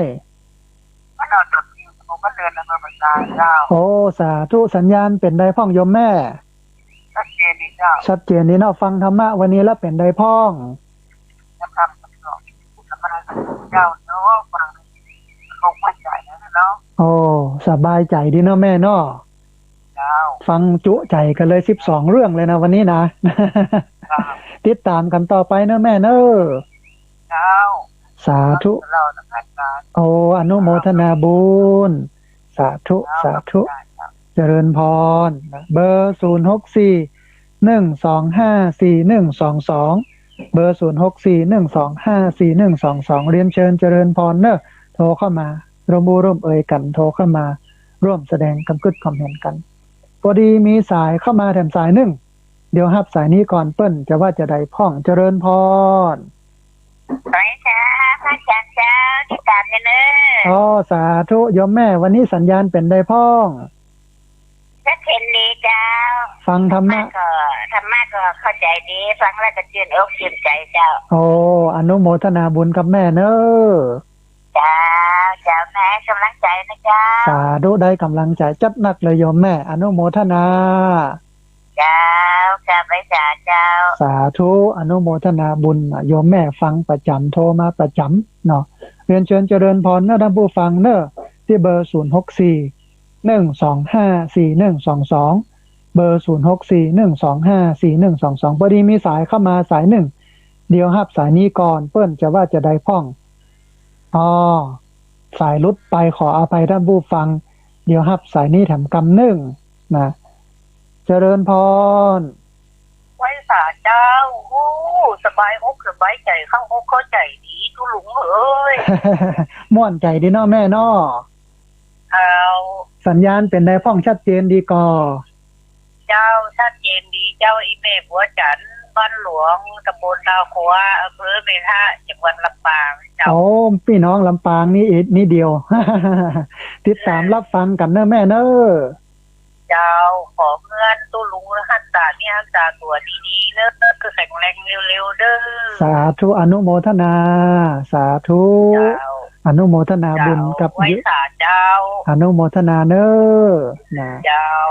นะโยมแม่จากอันแม่ทะโทรเข้ามาบอกว่าอันสุขภาพเป็นได้พ้องรักษาเนื้อรักษาตัวเนอะหมอนัดวันที่9ท่านผู้ฟัง9อันกรกฎาคมพุ่นนะวันนี้ก็กินยากันอยู่ เพราะว่าเป็นเส้นเลือดในสมองตีบบ่ค่อยสบายมึนเป็นว่างนึ่งหายไปประมาณสักเกือบเดือนอะมาได้จัดไว้กลางวิทยุเนี่ยนะเป็นเดือนเลยทีเดียว แต่ตอนนี้ก็เริ่มดีขึ้นอย่างขึ้นเพราะว่ากินยากัน ติดยากันลำเดียวเนี่ยนะ พอดีมีสายเข้ามาเด่นสายหนึ่งเดียวครับสายนี้ก่อนเปิ้นจะว่าจะได้พ้อง เจริญพรโอ้สาธุแม่สุบ้านร้อง เจริญพรสัญญาณเป็นได้พ้อง สัญญาณชัดเจนนี่เนาะแม่เนาะอันธรรมะแล้วเป็นได้พ้องม่วนอกม่วนใจดีเนาะโอ้สาธุอนุโมทนาบุญเนอะแม่เนอะสาธุได้กำลังใจจับนักเลยโยมแม่อนุโมทนาสาธุนาโยมแม่สุบ้านร้องโทรมาเป็นประจำฟังประจำเรียนเชิญเจริญพรนะท่านผู้ฟังเนอะที่เบอร์064-125-4122เบอร์064-125-4122พอดีมีสายเข้ามาดันสายหนึ่ง เดี๋ยวครับสายนี้ก่อนเปิ้นจะว่าจะได้พ้องเจริญพร สาธุเจ้าท่าน อันโยมแม่โทรมาจากตังใด อ๋อโยมแม่ละมุนนะเจ้านอโทรมาจากแม่ออนเจ้าฟังเมื่อ3 โมงมาละเจ้าโอ้บัดนี้อนุโมทนาอันสัญญาณชัดเจนดีเนาะแม่เนาะโอ้สัญญาณนี่แจ๋วจริงเลยเจ้าโอ้สาธุเป็นธรรมะเป็นได้พ้องวันนี้โอ้เตือนคิดเตือนใจดีเนาะฟังจนจุกใจเลยเจ้าตองเรื่องเลยเจ้านี่เนาะ ม่วนอกม่วนใจเด้อเนาะแม่เนาะเจ้าหมดอกหมดใจดีใครฮือละอ่อนมาเดียวว่าฟังมาเจ้าเนาะแม่นละแม่ลูกเหมือน43มาเจ้าโอ้สาธุลูกเจ้าเลยทีเดียวนะเจ้าฟังมาเลยๆทุกตนทุกองค์มาเจ้าเนาะโอ้อนุโมทนาบุญนะแม่เนอะเจ้าไว้สาธุเจ้าสาธุอนุโมทนาบุญนะโยมแม่นะสาธุม่วนอกม่วนใจกันจุใจกันเลยทีเดียวเหลือเวลาแห่งประมาณสัก20 นาทีนะพอดีมีสายเข้ามาสายหนึ่งเดียวครับสายนี้ก่อนเปิ้นจะว่าจะได้พ้องเจริญพรจะไปสาเจ้าพระอาจารย์สาธิตสาธุอันเจ้าอันอยู่ที่ไหนโยมแม่สันปุงไม่มีเจ้าโอ้บ้าอาจารย์เลิศสาธุคนหายเลิศอยู่ดีมีสุขเลิศโอ้อันใจนะเจ้าสาธุโยมแม่อนุโมทนาบุญเนอะแม่เนอะสาธุสาธุสาธุอันแม่ลิมพี่น้องแม่ลิมน่ะสันโปงโทรเข้ามาร่วมอู้ร่วมเอ่ยกันโทรเข้ามาร่วมแสดงความคิดความเห็นกันเรียนเชิญเจริญพรนะท่านผู้ฟังเนอะที่เบอร์064-125-4122เบอร์064-125-4122พอดีมีสายเข้ามาสายหนึ่งเดี๋ยวครับสายนี้ก่อนเปิ้นจะว่าจะได้พ้องเจริญพรกับพระอาจารย์เจ้าพระอาจารย์อันคุณโยมแนะนำตัวน้อยอันสันปะตองเนาะแม่เนาะเจ้าเป็นได้พ้องสัญญาณวันนี้สัญญาณชัดเจนเจ้าธรรมะแล้วเป็นได้พ้องโอ้ฟังธรรมะวันนี้อิ่มอกอิ่มใจอาจารย์ค่ะ12เรื่องเลยทีเดียวเนาะจุใจเลยนะเจ้า13ด้วยเจ้าแล้วค่ะอาจารย์โอ้อนุโมทนาแท้ๆนะอันเป็นกำลังใจให้อาจารย์ด้วยเนอะโอ้สาธุสาธุอนุโมทนาบุญเนอะแม่เนอะเจ้ากับพระเจ้าสาธุอนุโมทนา นะโยมแม่โทรเข้ามาร่วมอู้ร่วมเอ่ยกันโทรเข้ามาร่วมแสดงความคิดความเห็นกันเรียนเชิญเจริญพรนะท่านผู้ฟังเนอะที่เบอร์064 125 4122เบอร์064 125 4122เรียนเชิญเจริญพรได้โทรเข้ามาร่วมอู้ร่วมเอ่ยกันได้โทรเข้ามาร่วมแสดงความคิดความเห็นกันพอดีมีสายเข้ามาสายหนึ่งเดี๋ยวครับสายนี้ก่อนเปิ้นจะว่าจะได้พ่องเจริญพรเจ้ากลับไว้จ้าเจ้าท่านพระอาจารย์สุเตียมันศิลพรศิเตียนั่นห้องละปุนเด้อโอ้สาธุโยมแม่พ่อเจ้าวันนี้นี่ฟังอย่างจุใจเลยเจ้า12เรื่องยาวไปเลยเนาะยาวไปเลยเจ้าโอ้ธรรมะวันนี้เตือนสติสอนอกสอนใจเฮาได้เข้าอกเข้าใจทุกสิ่งทุกอย่างเด้อท่านพระอาจารย์โอ้อนุโมทนาบุญเนอะแม่เนอะเจ้าขึ้นเข้า18.75ว่าด้วย23เนี่ยชัดเจนนี่เด้อท่านพระอาจารย์โอ้สัญญาณชัดเจนนี่เนาะแม่เนาะเจ้าติดตามทุกวันอังคารเด้อเจ้าเด้อโอ้สาธุอนุโมทนาบุญเนอะเจ้าสาธุเจ้าสาธุอนุโมทนานะสัญญาณชัดเจนดีบ้านห้วยตองซักนะท่านผู้ฟังเหลือแหมประมาณสัก15นาทีนะได้ที่เบอร์0641254122เบอร์0641254122พอดีมีสายเข้ามาสายหนึ่งเดี๋ยวห้ามสายนี้ก่อนเปิ้นจะว่าจะได้พ่องเจริญพรว่าจะเจ้าท่านครูอันโยมแม่แนะนำตัวน้อย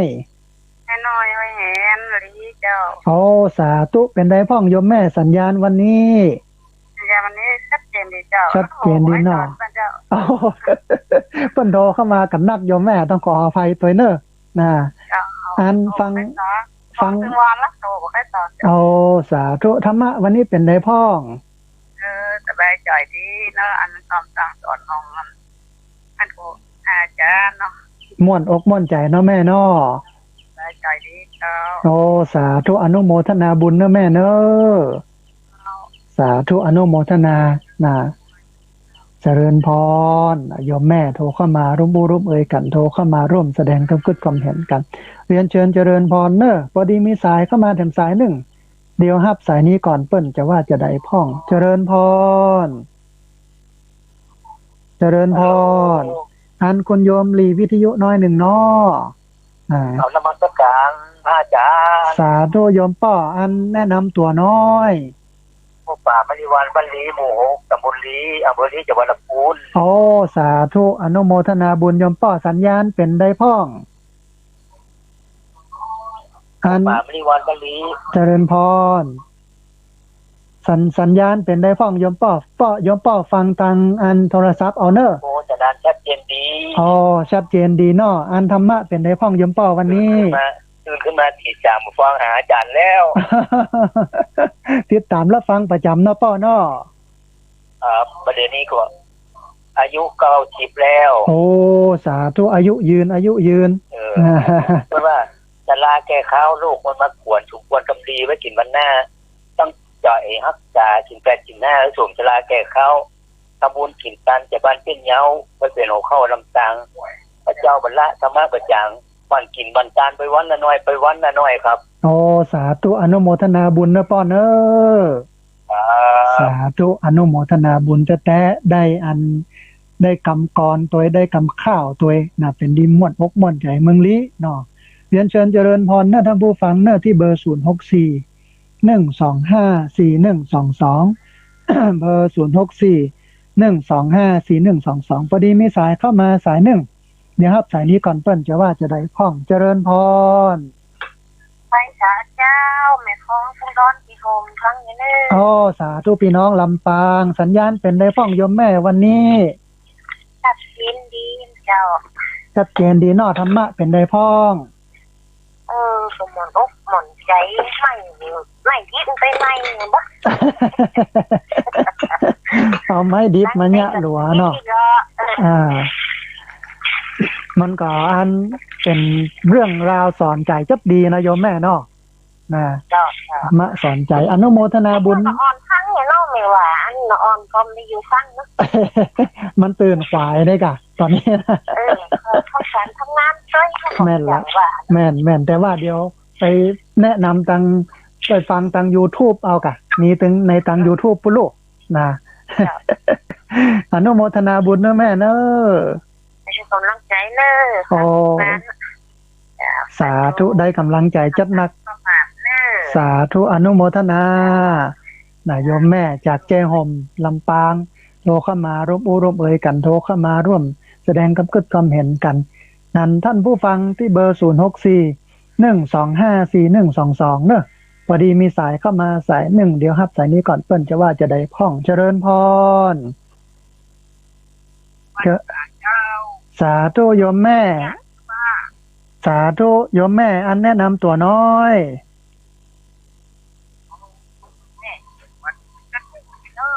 สาธุอ๋อเคยมาแอวเนาะแม่เนาะโอ้สาธุเดี๋ยวรอเที่ยวที่3นะเที่ยวที่3มาเนอะแม่เนอะโอ้อนุโมทนาบุญแม่อันโอ้พอดีสายมันนักโยมแม่เปิ้นโทรกันมาหลายสายนะ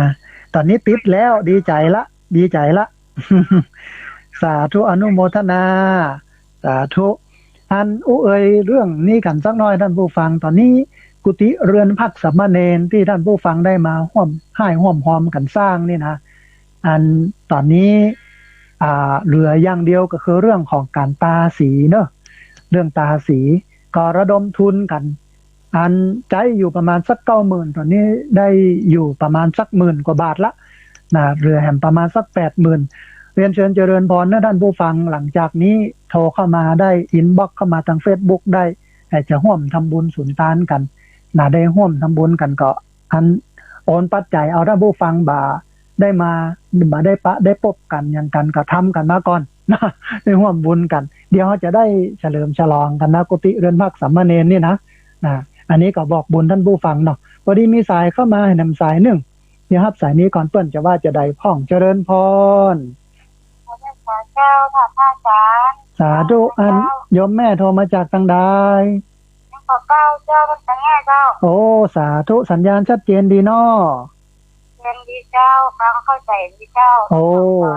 อนุโมทนาบุญแท้ๆนะม่วนอกม่วนใจเนาะแม่เนาะเจ้าอนุโมทนาใจแท้ฟังกันถึง12เรื่องเลยนะเดี๋ยววันหน้าจะเสาะหาเรื่องต่างๆมาเล่าให้ฟังแถมเนาะแม่เนอะเจ้าเอาเรื่องมาฟังหำเลิศฟังวันกาเนาะทุกวันอังคารเนอะแม่เนอะเจ้าโอ้อนุโมทนาบุญสาธุอนุโมทนาเวลาเหลือแห่มประมาณ15นาทีได้แห่มจัดหลายสายเรียนเชิญเจริญพรที่เบอร์0641254122เบอร์0641254122นะท่านผู้ฟังเนอะเอ่ยกันถึงเรื่องกุฏิเรือนพักสามเณรนะท่านผู้ฟังนะตอนนี้เหลืออย่างเดียวก็คือเรื่องของสีใจงบอยู่ประมาณสัก90,000เนี่ยก็เป็นอันจบอันเสี่ยงนะเรียนเชิญเจริญพรได้มาร่วมทำบุญกันอย่างกันได้มาหอมกันให้มันแล้วมันเสร็จนะท่านผู้ฟังพอดีมีสายเข้ามาแถมสายหนึ่งเดี๋ยวครับสายนี้ก่อนเปิ้นจะว่าจะได้พ่องเจริญพรสมัสการเจ้าอันนี้อันมาใหม่เนี่ยเจ้าอยู่ประตูยังใหม่โอ้สัญญาณชัดเจนดีเนาะชัดเจนเจ้าฟังจะเบิ้ลละแต่ว่าได้เบอร์โทรศัพท์เพิ่งได้วันนี้เจ้าสาธุวันนี้ได้ความรู้มากเลยแล้วก็เป็นคติประจำใจระหว่างที่อยู่บ้านเนี่ยนะเจ้าหายง่อมหายเงากันเลยเนาะเจ้าขออนุโมทนาบุญเด้อท่านอาจารย์เจ้าสาธุอนุโมทนาเจ้าอันนี้แบบมาใหม่เจ้าโอ้สาธุพี่น้องประตูเชียงใหม่อนุโมทนาสาธุเจ้าสาธุนายโยมจากกันประตูเชียงใหม่โทรเข้ามาร่วมบุญร่วมเอ่ยกันที่จริงอันก็ฟังมาพ่องละแต่ว่าอันเงียบเหงาไปเมินวันนี้ก็เลยโทรเข้ามาพอดีสายรุดไปท่านผู้ฟัง 4-5 สายเนอะโทรเข้ามาใหม่ที่เบอร์0641254122พอดีมีสายเข้ามาสายหนึ่งเดี๋ยวครับสายนี้ก่อนเปิ้นแต่ว่าจะได้พ่องเจริญพร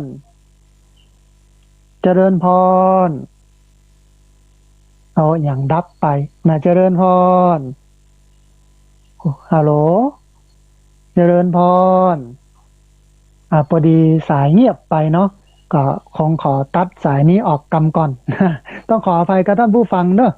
เรียนเชิญเจริญพรได้โทรเข้ามาใหม่เนอะที่เบอร์0641254122เบอร์0641254122เรียนเชิญเจริญพรได้โทรเข้ามาระมูรวมเอ่ยกันโทรเข้ามาร่วมแสดงคำกึศคำเห็นกันโม้ว่าจะโทรเข้ามาอย่างใดก็โทรเข้ามาบอกสัญญาณชัดเจนดีเนอะฟังอยู่ที่หันที่นี่ให้กำลังใจเนอะ อย่างนี้ก็ดีแล้วนะท่านผู้ฟังนะพอดีมีสายเข้ามาแถมสายหนึ่งเดียวครับสายนี้ก่อนเปิ้นจะว่าจะได้พ้องเจริญพรข้าพเจ้าอ่านคนโยมแนะนำตัวน้อยอาจากได้น้อยได้รอเจ้าโอ้สาธุสาธุบัดต้องถามสัญญาณเนาะชัดเจนดีอ่านได้ยินดีเจ้าติดตามอยู่เจ้าโอ้สาธุวันนี้ธรรมะเป็นไรพ้องก็ม่วนดีเจ้าม่วนอกม่วนใจดีเนาะฟังแล้วมันก็ม่วนเจ้าในคติธรรมสอนใจเนาะเจ้าอยากเมื่อละอ่อนเขาฟังแต่ละอ่อนเขามันไม่ได้ฟัง เดี๋ยวรอไปฟังทาง YouTube ละอ่อนเนี่ยนะ มีอยู่ใน YouTube ทำงานเนาะเขาคงมีเวลาได้ฟังอ่ะจ้าแม่นอยู่อันเนี้ยการทำงานเนาะเขาว่างเขาก็ฟังกันไปเนาะเจ้าโอ้โกดหัวไม่มือปุ๊จะแปบพระเจ้าพอดีเพิ่นโทรกันเข้ามาหลายสายต้องขออภัยนะคุณโยมเนอะสาธุสาธุอนุโมทนาเรียนเชิญเจริญพรนะท่านผู้ฟังนะที่เบอร์0641254122เบอร์0641254122มีจัดหลายสายที่โทรเข้ามาแล้วมาได้รับสายนะประมาณสัก10กว่าสายเนี้ยเรียนเชิญเจริญพรโทรเข้ามาใหม่เนอะพอดีมีสายเข้ามาสายหนึ่งเดี๋ยวรับสายนี้ก่อนเปิ้นจะว่าจะได้พ้องเจริญพรสาธุโยมป้อแนะนำตัวน้อยวินสันติเล็กเรื่องของเปาเนอโอ้สาธุโยมป้อสัญญาณเป็นได้พ้องสัญญาณชัดเจนเลยเนาะชัดเจนดีเนาะวันนี้ธรรมะเป็นได้พ้องโยมป้อโอ้ม่วนฟังก็สนุกดีได้สาระได้ประโยชน์นี่เนาะป้อเนาะสาธุอย่าไปลืมติดตามรับฟังกันต่อไปนะป้อเนอะติดต่อกันรอนะครับโอ้อนุโมทนาบุญนะป้อเนอะบุญรักษาสาธุสาธุนะโยมป้อโทรจากเวียงป่าเป้าโทรเข้ามาบอกม่วนอกม่วนใจดีฟังแล้วชื่นใจเสียงก้องเสียงมองต่ำเข้าเสียงตุเจ้าเตะธรรมเนี่ยมันเป็นเสียงสิริมงคลดูนะฮะพอดีมีสายเข้ามาแถมสายหนึ่งเดี๋ยวรับสายนี้ก่อนเปิ้นจะว่าจะได้พ้องเจริญพรพอดีสายลุดไปขออภัยท่านผู้ฟังโทรเข้ามาใหม่นะท่านผู้ฟังเนอะที่เบอร์0641254122เบอร์0641254122พอดีมีสายเข้ามาเดี๋ยวรับสายนี้ก่อนเจริญพรเจริญพรโยมแม่แนะนำตัวน้อยน้อมกระจางเรียนหนองร่องเจ้าโอ้สาธุสัญญาณเป็นในพ่องโยมแม่วันนี้ชัดเจนดีเนาะชัดเจนดีจ้ะโอ้สาธุธรรมะรู้เป็นได้พ่องฮัลโหลดีจ้ะม่วนอกม่วนใจเนาะแม่เนาะม่วนอกม่วนใจจะได้คือมันออกแมลงเนาะแม่งโทรจ้ะออกมาเจ้าอันคนโทรมานักเนาะแม่เนาะช่วงนี้ก็เนี่ยกินเนาะเนี่ยคิดเนี่ยกินวันนี้เนี่ยอย่างกินวันเนี้ยโยมแม่เนี่ยอย่างกินงั้นวันนี้โยมแม่เนี่ยอย่างกินฮัลโหลอันว่าโยมแม่เนี่ยอย่างกินวันนี้สาธุนะโยมแม่เนอะสาธุอนุโมทนานะสาธุเจ้าเจริญพรอันถามว่าโยมแม่ย่ายังกินบ่ตอบเรียนเชิญเจริญพรเหลือแหมประมาณสัก10 นาทีที่เบอร์0641254122เลยแหมนักอยู่ได้หลายสายนะท่านผู้ฟังเนอะพอดีมีสายเข้ามาสายหนึ่งเดี๋ยวรับสายนี้ก่อนเปิ้นจะว่าจะได้พ้องเจริญพรอาจารย์อาจารย์ผมเป็นเรียนประกาศนี่สาธุเวียงหนองอันสันปะตองเชียงใหม่เนาะแม่เนาะเป็นได้พ้องสัญญาณโยมแม่วันนี้ ชัดเจนดีเจ้าเนื้อหาสาระเราเป็นอย่างไรพ้อง โอ้ดีมากมากเลยเจ้าอ่านตั้งใจเจ้า ได้ฟังถึง12เรื่องเลยนะวันนี้นะเจ้าอันคำเดียวจะเสาะหาเรื่องราวต่างๆมาเล่าให้ฟังนะแม่เนอะนะติดตามรับฟังกันแทนเรื่องนะสาธุอนุโมทนาบุญนะแม่เนอะสาธุอนุโมทนาบุญนะท่านผู้ฟังเนอะมีเวลาแห่มประมาณ10นาทีโทรเข้ามาที่เบอร์0641254122เบอร์0641254122เรียนเชิญเจริญพรได้โทรเข้ามาร่วมร่วมเอ่ยกันเนอะพอดีมีสายเข้ามาสายหนึ่งเดียวครับสายนี้ก่อนเปิ้นจะว่าอย่างไรพ่องเจริญพรเจริญพรเอาไว้สาครับท่านอันสาธุโยมป้อโทรมาจากตังใดน้ำเมินโทรมาจากอำเภอนามื่นเนาะสัญญาณเป็นได้พ่องโยมป้อวันนี้ก็ชัดเจนเมาะนี้วันนี้เขาถามฟังเรานอนจังเมาะแต่นอกโอ้สาธุนะ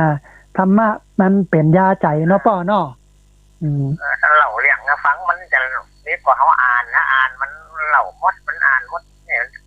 นี่ยเมาะอันนี้ได้12เรื่องเลยวันนี้นะม่วนอกม่วนใจเข้าใจดีเนาะป้อเนาะครับผมโซอนุโมทนาบุญกับป้อเนอะสาธุอนุโมทนาบุญอนุโมทนานะโทรมาจากเมืองน่านนะโทรเข้ามาร่วมร่วมเอ่ยกันโทรเข้ามาร่วมแสดงกำกึดกำแหนกันพอดีมีสายเข้ามาแถมสายหนึ่งเดี๋ยวฮับสายนี้ก่อนเปิ้นจะว่าจะได้พ่องเจริญพรพระเจ้าอันคุณโยมแนะนำตัวน้อยชื่อแม่สีนวลเจ้าแม่สีนวลอยู่ทางใดอยู่ปะบงธนาพลแม่แตงเจ้าโอ้สาธุแม่แต่งเลยเนาะฟังประจำเนาะแม่เนาะเจ้าโอ้อนุโมทนาบุญสัญญาณชัดเจนดีกว่าแม่ชัดเจนดีเจ้าชัดเจนเนาะธรรมะวันนี้เป็นไรพ่องธรรมะได้ชัดดีเลยเจ้าโอ้ม่วนอกม่วนใจเลยเนาะแม่เนาะเจ้าม่วนอกม่วนใจมาได้ฟังท่านเบิร์นแล้วโอ้สาธุนะได้มาติดตามรับฟังกันแถมหายไปประมาณสักเดือนนึงโยมแม่เจ้าท่านสนาดโอ้สาธุสาธุตอนเคยฟังท่านเป็นประจำเลยอ๋อเก้าอันของดอยสุเทพเนาะแม่เนาะเจ้าอ๋อตอนนี้มาทางนี้มาออกเพลแล้วสาธุนะแม่เนอะจะขึ้นหนองกายเจ้าอ๋อวัดหนองกายใช่โอ้สาธุอนุโมทนาบุญกับพี่น้องวัดหนองกายเนอะนะเจ้าสาธุเนอะแม่เนอะเจ้าแม่อยู่ประมงแต่แต่งเจ้าโอ้อนุโมทนาสาธุสาธุนะเหลือเวลาแห่งประมาณสัก7นาทีท่านผู้ฟังได้แห่งจัดหลายสายเรียนเชิญเจริญพรสายที่ติดค้างอยู่ประมาณสัก10กว่าสายเนี้ยโทรเข้ามาใหม่นะท่านผู้ฟังเนอะท่านใดที่โทรเข้ามาแล้วบัดที่โทรเข้ามาแล้วบัดได้ฮับเรียนเชิญเจริญพรเนอะพอดีมีสายเข้ามาสายหนึ่งเดี๋ยวฮับสายนี้ก่อนเปิ้นจะว่าอย่างไรพ่องเจริญพรไหว้สาเจ้าอาจารย์อันโยมแม่แนะนำตัวน้อยวันดีที่พนมวันลังกาอำเภอเวียงป่าเป้าโอ้สาธุเป็นได้พ่องโยมแม่วันนี้สัญญาณโอ้มีสาระดีแต่อย่างเก่าเนาะเราเปิดเชื่อกลับใหม่ยังว่าปากอยู่คนมันขี้ปากรู้เนาะเจ้าเหมือนกันแต่นอกเหมือนกำอินทานส่วนหวานอีกได้เนาะคนปากจะเป็นได้ปากเนาะแม่เนาะนะเจ้าโอ้สาระเรื่องเนอที่อาจารย์อันเหล่ามานี่นะเจ้าโอ้อนุโมทนาบุญที่ตามรับฟังต่อไปนะแม่เนอเจ้าฟังทุกวันเจ้าโอ้สาธุสาธุอนุโมทนาโยมแม่โทรมาจากเวียงป่าเป้าเจียงไฮ้นะเรียนเชิญเจริญพรท่านผู้ฟังเหลือแห่มประมาณ6นาทีนะที่เบอร์0641254122เบอร์0641254122พอดีมีสายเข้ามาแถมสายหนึ่งเดี๋ยวฮับสายนี้ก่อนเปิ้นจะว่าอย่างไรพ่องเจริญพร มาจากข้าวอาจารย์ อันโยมป้อแนะนำตัวน้อย ก็อยู่บ้านแม่ปูคาสังกะแปงจังหวัดเชียงใหม่นะครับ โอ้สาธุสันกำแพงโยมป้อสัญญาณเป็นได้พ่องโยมป้อวันนี้ ชัดเจนเลยให้ ชัดเจนดีเนาะป้อเนาะอันธรรมะรู้เป็นได้พ่อง ธรรมะนี่มีชีวิตสอนใจดีให้คู่เรื่องเนาะ โอ้สาธุได้คติสอนใจเป็นน้ำธรรมคำสอนที่ดีเนาะป้อเนาะนะครับ ผม สาธุอย่าไปลืมติดตามรับฟังกันเนอะป้อเนอะ ฟังตลอดเหมือนกันนะแต่ว่ามันฟังไม่ได้โทรมาหาท่าน โอ้สาธุวันนี้โทรมาแล้วติดแล้วดีใจเนาะป้อเนาะครับผม ติดตามรับฟังต่อไปเนอะ ครับผม สาธุอนุโมทนาบุญสาธุโทรเข้ามาจัดหลายสายเรียนเชิญเจริญพรท่านผู้ฟังที่เบอร์064 1254122เบอร์064 1254122มีสายเข้ามาสายหนึ่งเดียวฮับสายนี้ก่อนเปิ้นจะว่าอย่างใดพ่องเจริญพร ภาษาเจ้าให้มากูเจ้า อันแนะนำตัวน้อย พระเพนกัดจ้างพระเวียนของร่องนะปูนเพื่อนเนอ โอ้สาธุพี่น้องเวียงหนองล่องฟังกันนักเนอะการนักแข่งโม่ สาธุ การเรียนนะชัดเจนเด้อทางมากูเด้อ โอ้สาธุ สอนจ่ายเนอะกูเลี้ยงนี่นะ โอ้อนุโมทนาบุญเนาะม่วนอกม่วนใจเนาะแม่เนาะ นะมั่วหนูควรจ่ายให้ได้ฟังคำเนาะ โอ้สาธุ ฟังคำอ่ะควรจ่าย ติดตามรับฟังกันต่อไปแถมเนอะแม่เนอะ จ้าได้ฟังตลอดจ้า โอ้อนุโมทนาบุญอนุโมทนา ชัดเจนเลยเจ้าว่า สาธุ จ่ายเจ้า ได้กำลังใจจัดนักเลยโยมแม่ อนุโมทนาสาธุโยมแม่จากเวียงหนองล่องโทรเข้ามาร่วมบูร่วมเอ่ยกันโทรเข้ามาร่วมแสดงกำกึดกำเห็นกัน จะไปเริ่มนะท่านผู้ฟังนะ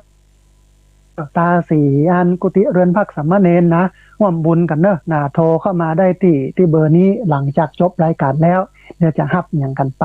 วันนี้มีสายเข้ามาแต่สายหนึ่งเดียวฮับสายนี้ก่อนเปิ้นจะว่าอย่างไรพ่องเจริญพร นมัสการเจ้าท่านว่าอาจารย์พระชิต สาธุโยมแม่โทรมาจากทางใด แม่จางแม่ปูเมืองที่หลวงนะปูนเจ้า โอ้สาธุอันสัญญาณเป็นได้พ่อง ชัดเจนดีเลยเจ้า โอ้สาธุธรรมะเป็นได้พ่องวันนี้ สามารถทำตามสอนได้เขาคิดดีเจ้า โอ้อนุโมทนาบุญแล้วก็ติดตามรับฟังกันต่อไปแถมเนอ เจ้า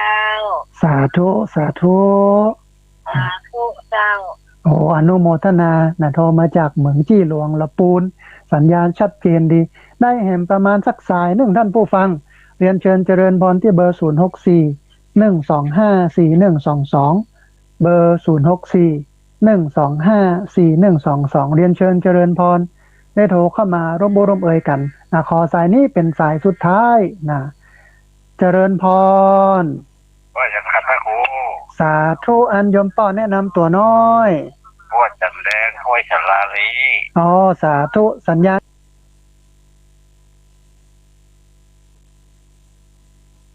ขอสายนี้เป็นสายสุดท้ายเจริญพรว่าอย่างไรพระครู สาธุอันยมป้อแนะนำตัวน้อย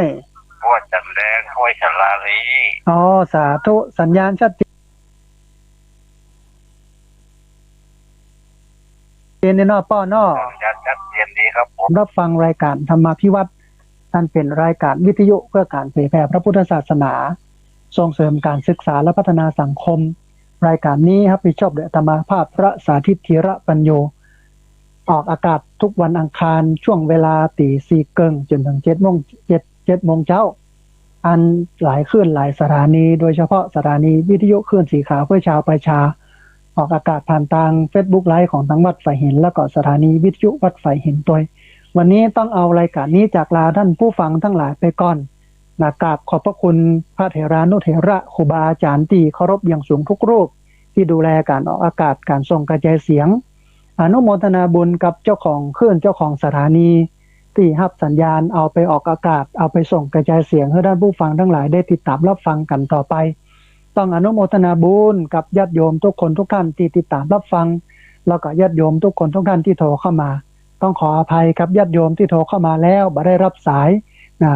อันวันนี้บัดตันก็วันหน้าแถม นะโทรเข้ามาใหม่แถมคำหนึ่งวันนี้ต้องขอลาไปก่อนสัปปะพุทธานุภาเวนะด้วยเดชเดชะอนุภาพของพระพุทธเจ้าสัปปะธรรมานุภาเวนะด้วยเดชเดชะอนุภาพของพระธรรมเจ้า